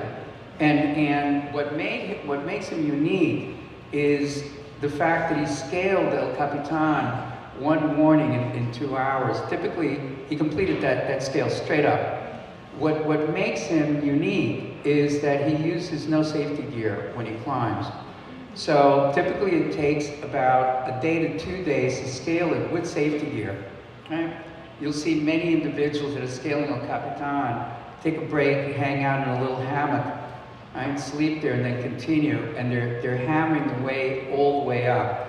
What makes this man so unique is he just went straight up. And in an interview that I saw with him, with somebody that studies flow states, especially in athletes, a gentleman named Stephen Kotler, he asked him, what's on your mind when you're going up the side of El Capitan? Because he's done it so many times in rehearsing. And he said, where do I put my foot next? That's about all, right? All the way up and completing it. So we move in and out of states of flow episodically throughout our day. We'll have moments of flow, we'll pop out, we'll pop back in. Artists, when they're painting, will be in flow state for periods of time. Designers, writers. So when you're talking about entering into a flow state, you don't have to be an athlete. There are many things that I would recommend that'll get you there. There are triggers for it. And I would say certainly being a highly socialized individual, the way that we are here, which leads to the subject matter at hand. How is it that being highly socialized is going to contribute to a better brain, a better intimate life, a better sexual life? What we know is being highly socialized, that is, participating with other people. So long as you're not embarrassed to participate, sharing yourself, being interested in what other people have to say, and so on, seems to have a very unique impact on the structure of the brain. To what the gentleman that's a chiropractor was saying before, neuroplasticity, the ability to keep regenerating your brain as you get older, seems to be a phenomena associated with participation. So a function of having a healthy brain, a healthy neurological tissue, a brain that's plastic, that's regenerating itself, is a function of participation with other people. And to the extent that you're comfortable in participation, then other things come a lot easier. There seems to be a lack of, I'd say, or drop off in being embarrassed, being self-conscious, that you can actually risk yourself a little bit, actually gives you a step up in terms of regenerating a better brain. What we know is that sex seems to give you a better brain too. There seems to be a bias towards women actually getting greater benefits than men out of it, although the experience is really quite different.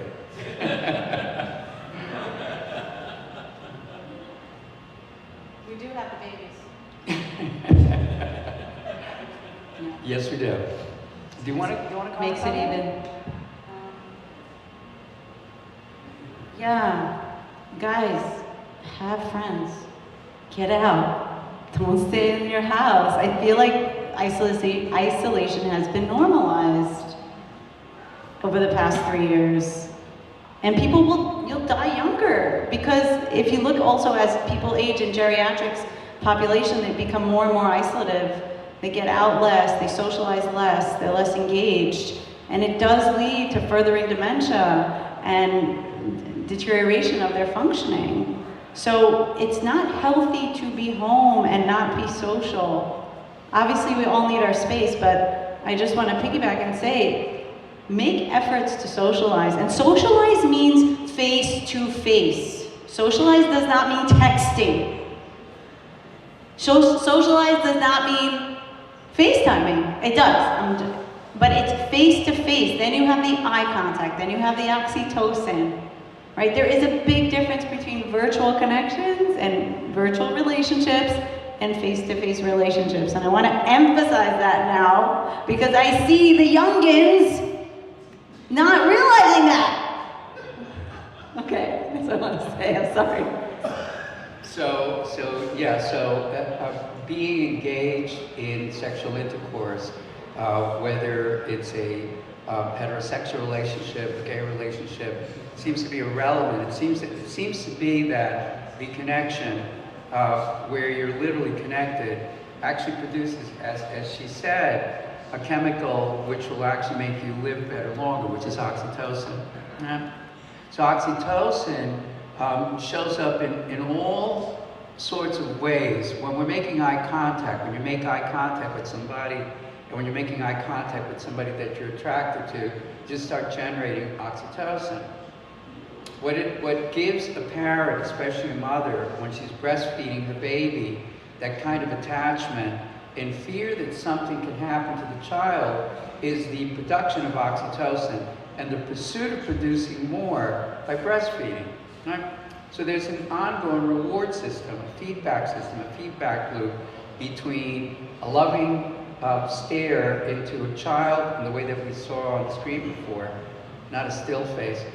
And they even find that there is a feedback loop of oxytocin production between a human being and their pets, whether it's a cat or a dog. When your dog looks up at you, he's producing or she's producing oxytocin, as are you.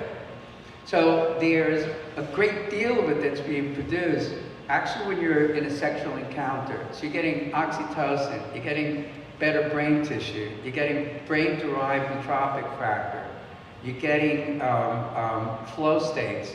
Right? It seems that the brain gets better to the extent that it's consensual sexual experience.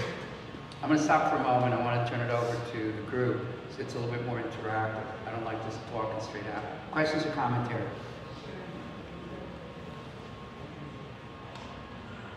Please, sir. Well, when you say about pets, I think of my wife and the cats, and wow, there's a lot of oxytocin going on there. She's got to have her cat. I mean, it's her whole energy completely changes around that stimulus. It's magical. It's wonderful. So when you said that, oh, that's what's going on. You're correct. You know, it's really quite remarkable. And there's all this kind of subtlety that we're not aware of that's driving us continually. So what you may not be aware of is that on the pursuit to happiness, whatever that may be, right? Because there's so many categories of happiness, from joy to ecstasy to fulfillment, in terms of defining what it is to be happy, right? Separate from what we were talking before, which is the experience of fun. So an entry point to trigger for happiness is to actually have fun. 2 years ago, I'm going to make this part brief. 2 years ago right now, I was hospitalized in Mount Sinai with COVID pneumonia. And I spent 3 weeks in the hospital. I actually wrote a book about it, and I made a workbook in terms of how do you survive afterwards. From the weight that I'm at now, when I had left the hospital, which was in 2 weeks from now, late February, I had dropped 45 pounds of muscle. So when I went home, I weighed 98 pounds, right? From about 140 to 98. And when I spoke to the doctors that had taken care of me in the hospital, this is like the anti-flow state experience, by the way. You know, I was in a room just watching my life kind of fade away from me. And they kept white lights on the whole time that I was in there. There were no hospital rooms left. They converted storage rooms into hospital rooms, right?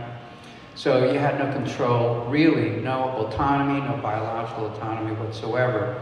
There were 3 TV channels that they had on all day. Fox News, CNN, CNBC. I think I saw every Shark Tank that there was and practically lost my fucking mind in the process. When I got home, I knew that what I needed to do was enter flow states. I actually put together a chart and was like, let me check off the boxes all the way back till I get my life back, till I get my health back. I haven't lost my hair, but that's a story for another time.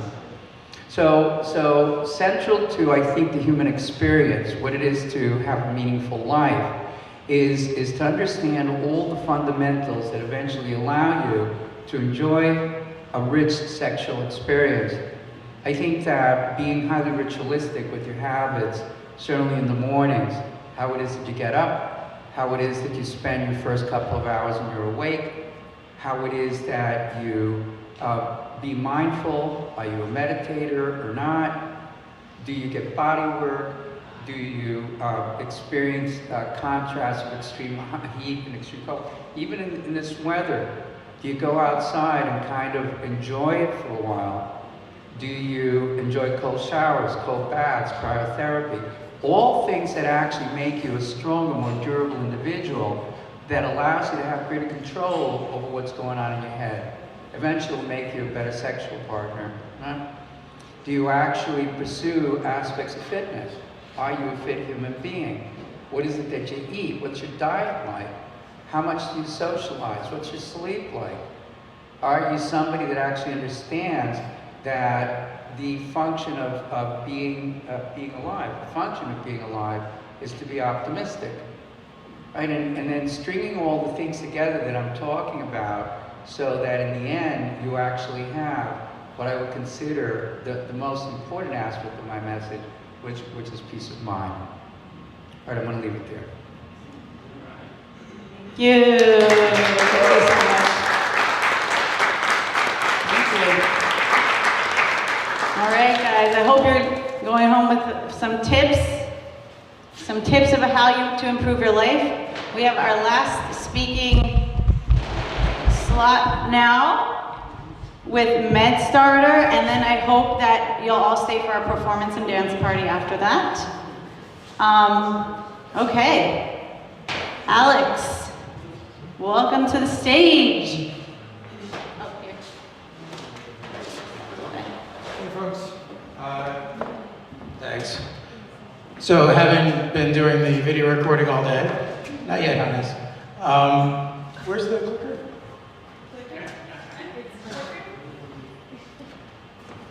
Okay, I'll try to actually stay on stage. Oh, there we go. My goodness, that's large. Make that a little smaller? Thank you.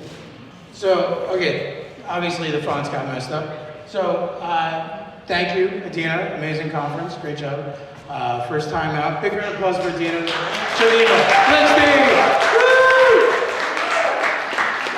Doing events is not easy, and first time, always very hard. So, just, what do I do here? I hit the up button or the down button? Okay. Okay, so you heard a little bit about this. So I run MedStarter. It's a venture fund. We invest in startups. This isn't how we started, though. We actually started out as patients. And if you heard the Regina Holiday story, this is Regina's husband, who died terribly. And then she started painting these jackets. And it started this whole movement. This is back in 2009, 2010. And a lot of us really did a lot of stuff. So I wrote a poem about it the other day. And so my DJ here is gonna, drop some beats. We're gonna see if I can manage to do this and not embarrass myself on TV. So, okay. Whenever you're ready, Mr. DJ. We actually just sent this to Dr. Dre. He's gonna try to work on it, so we'll see what I shit you not. Not a joke, that's literally true. Yeah, we're doing something at South by Southwest, and he's involved. And so I sent it to my guys who do with him. And Common and Fat Joe, which I think we're going to start out with the Fat Joe beat, right? I've never done this before. I have no idea what I'm doing. Okay, Owen, point to me when I start talking.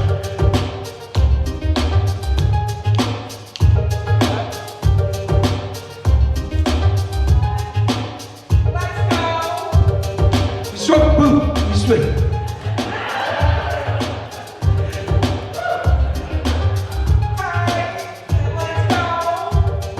We spoke truth to power, nobody cowered. Voices so loud, never too proud.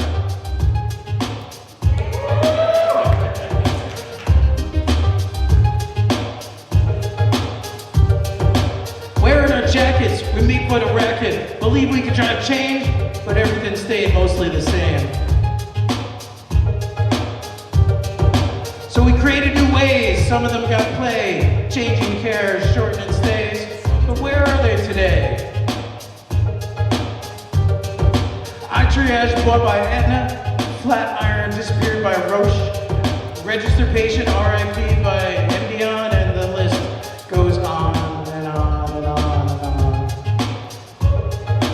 Disruptors disrupted by incumbents, just perpetuating all this dumb shit. Chrysalis cracking, verbally attacking, but that's not really all we're doing, because our returns are accruing. Now we invest in the best, teams that pass all of our tests. Rapidly grow, soon they IPO. Spoke truth to power, and nobody listened. Now we speak truth from power, and it makes all the difference. So let's get the investors aligned. No more disruptors sidelined. Change will be gone, but we're not nearly done. So stand up for change, fix all our pain. From a system that's broken, the patients, nurses, psychiatrists have spoken. Okay, I totally said that, but it was fun, right? Okay, I guess I gotta practice that. Thank you, Owen. Owen's a real musician. Actually, the first time I sang in years was actually at Owen's house. We can do that song later. Anyway, so this is the Regina Holiday story, and just like the jackets, we did do all that. I mean, went to the White House, that guy Dave DeBronca, who was here earlier today, I mean, he is one of the leading patient activists in the world, and he literally, Obama would call them and say, what should we do? And it was amazing. So, but I have been doing this too. This is a company that I created to make it so you could get therapy, and like Priceline, so Priceline for healthcare. But then we got a better idea, which is we do events like this all the time, where we have pitch contests, we capture what the audience thinks, patients, doctors, everybody, and we turn that into a data set, and now we find, fund, accelerate, and invest in the companies that we find that way. Because this is our real goal. We want to fix healthcare. I mean, that's the big picture. And so now we just find, fund, and accelerate companies. So I'm going to show you two great companies that have won our contests and have just been amazing. And I'm very happy to show them off to you. But the thing is that you guys are important. The crowd is important, right? Normally, big pharma, government decides which new ideas get out to market. I think we get a choice. MedStarter started as a crowdfunding site, and now we crowd validate everything. And it works really fucking well. That's exponential growth, okay? Sorry for anybody who has virgin ears. Although after that last talk, I think that's okay. So this is our crowd. Oh yeah, I'm traumatized by almost every talk today, thank you. I think my mother acted like that. I went out with borderline people, yeah. We're not talking about that. Anyway, but no, these are the important people, right? These stakeholders, patients, doctors, nurses, everybody does care, institutions, and the partners, right? But usually only these guys get to decide who gets out to market. We never get to say, but now we do, right? So if you come to any of my contests, which hopefully you will see. And if you look at actually the logo, it's actually the four stakeholders holding hands and trying to make a safe space for innovation. So it works really well. We work with big companies. We have this crazy algorithm. I mean, I don't know if you see it, but Big Brother's in the back there. I like to know everything that happens on our websites and at our events. And from this data, it really helps. So one of the amazing things that happened the other day, and these are just some of our companies. So if you want to bring up the Breathing AI deck. So when we used to run, Joel, when we used to run events on Clubhouse, we ran like 800 events on Clubhouse. And incidentally, if you ever did Clubhouse, you heard about the Frontier, what is it, Frontier Psychiatrist. Pioneer Psychiatrist show, one of the top 10 shows on Clubhouse. This man right here, Owen Miro. Amazing people. Erica invited me, so. So Hannes came through one of our accelerator programs we did a few years ago, and he stayed in touch, and then he applied, and all of my crowd said, wow, this is a really great idea. And a bunch of our mentors stepped up and they said, I want to work with that guy. So I'd like to welcome once again Hannes Ben, who took you through that breathing exercise earlier today, who is the CEO of Breathing AI, truly amazing new company, and our latest investment. So come on up here, Hannes.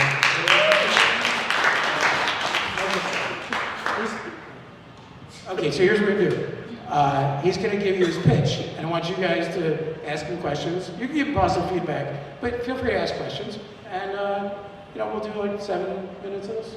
So you get to talk for 3 or 4 minutes. They get to ask questions, and I'll go get another mic, and I'll make sure when you want to ask questions, just raise your hand, because you want the internet to see you. Okay, that's it. Take it away, Hannes. Thanks so much. Thank you so much. Hi, I'm Hannes from Breathing AI. For the ones who were here earlier, I'd love to start it with a simple breathing exercise. Maybe just noticing your posture, noticing how you're, sitting the whole day, how are your shoulders. I invite you to take the deepest inhale of today, the smile to get so-called happy hormones, and just letting go exhale, dropping into stress. Beautiful. Thank you so much. I want to adapt it a little bit to talk because it's such a beautiful environment. Thank you so much. Here and the clouds, and right, we as human beings, we adapt to our environment. So we bio-adapt screens to productivity and to well-being to make it search by using science-based and AI-patented technology. But the general problem we're facing, I think, with technology is that we right now have to adapt to it, and it's very stagnant, right? So we tense up during the course of the day, we have shallow breathing, bad posture. So even right now, when we're looking at the clouds there outside here in this environment, we adapt, and in nature or with each other, we adapt. So that's the overall problem. So we're looking to bio-personalize and adapt the UX and UI elements of screens. More to that later. And so the current problem companies face is really low engagement, and it leads to 7.8 billion costs for them lost because employees are not engaged. Less than 1 in 3 is thriving in their well-being, and only 21% are truly engaged at work. And then the other problem they're facing is that what they're offering their employees, the employee wellness programs, are not working. So we probably all have like 1 or 2 meditation apps on our phones or so, but how much are we actually using them? So less than 5%, usually in the 1.2% range, are being used by employees. All the meditation apps, it's hard, we all know it's hard to form a new habit, it's hard to, open up another app with all the screen time we have, which right now is around 11 hours per day. And so our product is integrated into the existing screen time. It's a very comprehensive employee wellness solution. It's a browser extension, so it activates and installs with 1 click. And then it provides guided break reminders, personalized to each user, color filters on the screen, so it leads to less dry eyes, eye strain. It leads to higher productivity, 11%, and we have done multiple pilots and tests. Comes out of 7-8 years of science. It leads to also 50% reduced stress symptoms. So it's very, very easy. It also has soothing background sounds. We're integrating right now very comprehensive music therapy. And then what we're adding on an additional layer is you detecting breathing patterns and heart rate using the webcam. Or we're adding also wearable data, so you don't have to do anything. The product recognizes your breathing patterns, are you shallow, your posture, and then offers you guided breaks that are personalized to you. And then also we don't detect the personal data, so it stays on your device locally without us getting to us. And then we're adding a whole comprehensive wellness platform. So we're adding more and more content from wellness coaches. We have right now, we're in 147 countries. This is a little bit old, I just checked it yesterday. Only 5-star reviews with a free version, so all of you can install it going through our website, and we have over 30% engagement rates after 3 months. And yeah, it's patent-based, and that's what our current clients say. What they really like about it, that it doesn't place the burden to reduce stress on the employees, on the screen user. So it basically, we as employees, if we're employees, we don't have to, we create more stress with the workplace, we have to engage with that, but actually how to reduce that shouldn't be our problem. And it's also a solution that's personalized, and it's not a one-off solution like a lot of wellness solutions are. Our team, very grateful for it, very expertise. Yeah, our CMO is present, and top advisors. And yeah, we're globally mentioned in Forbes and a lot of other articles. And our patent not only covers the personalization of screens, but also of audio and of factory devices. So that's what we're looking for, a really long-term vision to really personalize the voice assistants you're talking to, the whole factory device to make IoT, Internet of Things at home. Personalizing, we have the patents for it, and yeah, that's it. So join us. All right. Excellent. So, Hannes, don't go anywhere. So my heart rate is 130 right now.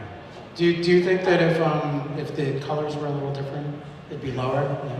Maybe it'd be higher if we were like in a red room. Yes. Okay. But the colors probably depends on, for somebody else it might be more stressing, so you have probably your own unique color. It's probably that music. It's probably his fault. Anyway, so no, you're not going anywhere. So rather than my dumb question, does anybody have a question for Hannes? Okay. Okay, so the rule is stand up, say what your name is, maybe the name of your company, that's it, and then ask me your question. I'm Marshall Rovner. Please hold the mic yourself. I'm Marshall Rovner. I'm MD by training. Marshall Rovner, MD by training. I actually work in the Live Corps. So I have some questions for you regarding scalability of this. Who's your customer, number one? And also, are you using a subscription model to monetize this? I'm curious. Excellent questions. I have a question for you. Do you want to join my investment committee? that sounds right. That's on brand. Okay, take it away, Hannes. Yeah, thanks so much for saying that. So right now, our clients, actually, we just signed up 2 different clients the last 2 days, 2 different industries. So we have 6 to 7 different industries right now, and we have a lot of interest also from universities, from healthcare. It takes a little bit longer because it's a very novel. We just launched it Q3, Q2 last year. So those enterprise sales take a little bit longer, but it's really interesting to see like cities even. And it's really offering it to like HR, employee wellness directors. Columbia University did a pilot just with us. We just was a little bit late for the sales cycle. So, so yeah, there's a lot of stress on screens as jobs. That's a great question. I was just told that we actually only have 5 more minutes. So, Hannes, your job is can we get Owen's tech up, please? Hannes, go to the back left corner. There's a question for you back there. Back left, raise your hand. There you go. Okay, so my good friend, Dr. Owen Muir. Sorry about the speed of this. Owen, so I know we waste a lot of time there. Sick. So, talk for 3 minutes and then take 2 or 3 questions from the audience. Okay. Yeah, I don't even need it. Hi, I'm Owen Muir. I'm a child, adolescent, and adult psychiatrist. And I'm going to convince you in the next 3 minutes that the least fundable idea of all time, an Internet of Things pill bottle company, is the best fundable idea of all time. Has anyone here ever thought, oh my God, I need an Internet of Things pill dispenser? No, and neither did I. And not one that looks like a toilet bowl. So why am I here talking to you about this? Because it turns out that as far back as 1995, when I was in high school, I was building devices that could do something to remind people to take their medications. And this year, we found the best use case that has ever existed, thanks to fentanyl. Fentanyl kills people. Have you heard? Yes, you have. And it turns out that in order to do a buprenorphine induction, a life-saving treatment, none of the protocols that we had for heroin work. Because every single protocol designed for the treatment of opiate use disorder was designed for heroin. And fentanyl, as you've heard, is wildly more potent. And AI is here, it turns out. So that our product and our company has grant funding behind us to take an Internet of Things pill dispenser, a specifically formulated, extremely low-dose buprenorphine, and calibrate the induction of bupe to the biomarkers we get from talking to people by Zoom. So this is safe, at-home buprenorphine induction, which is a life-saving treatment for opiate use disorder, even when you're using fentanyl, or even when your doctor doesn't know what you're using, and neither do you. Because we titrate the induction, giving you little tiny specially formulated pills, which anyone in medtech knows are actually patentable.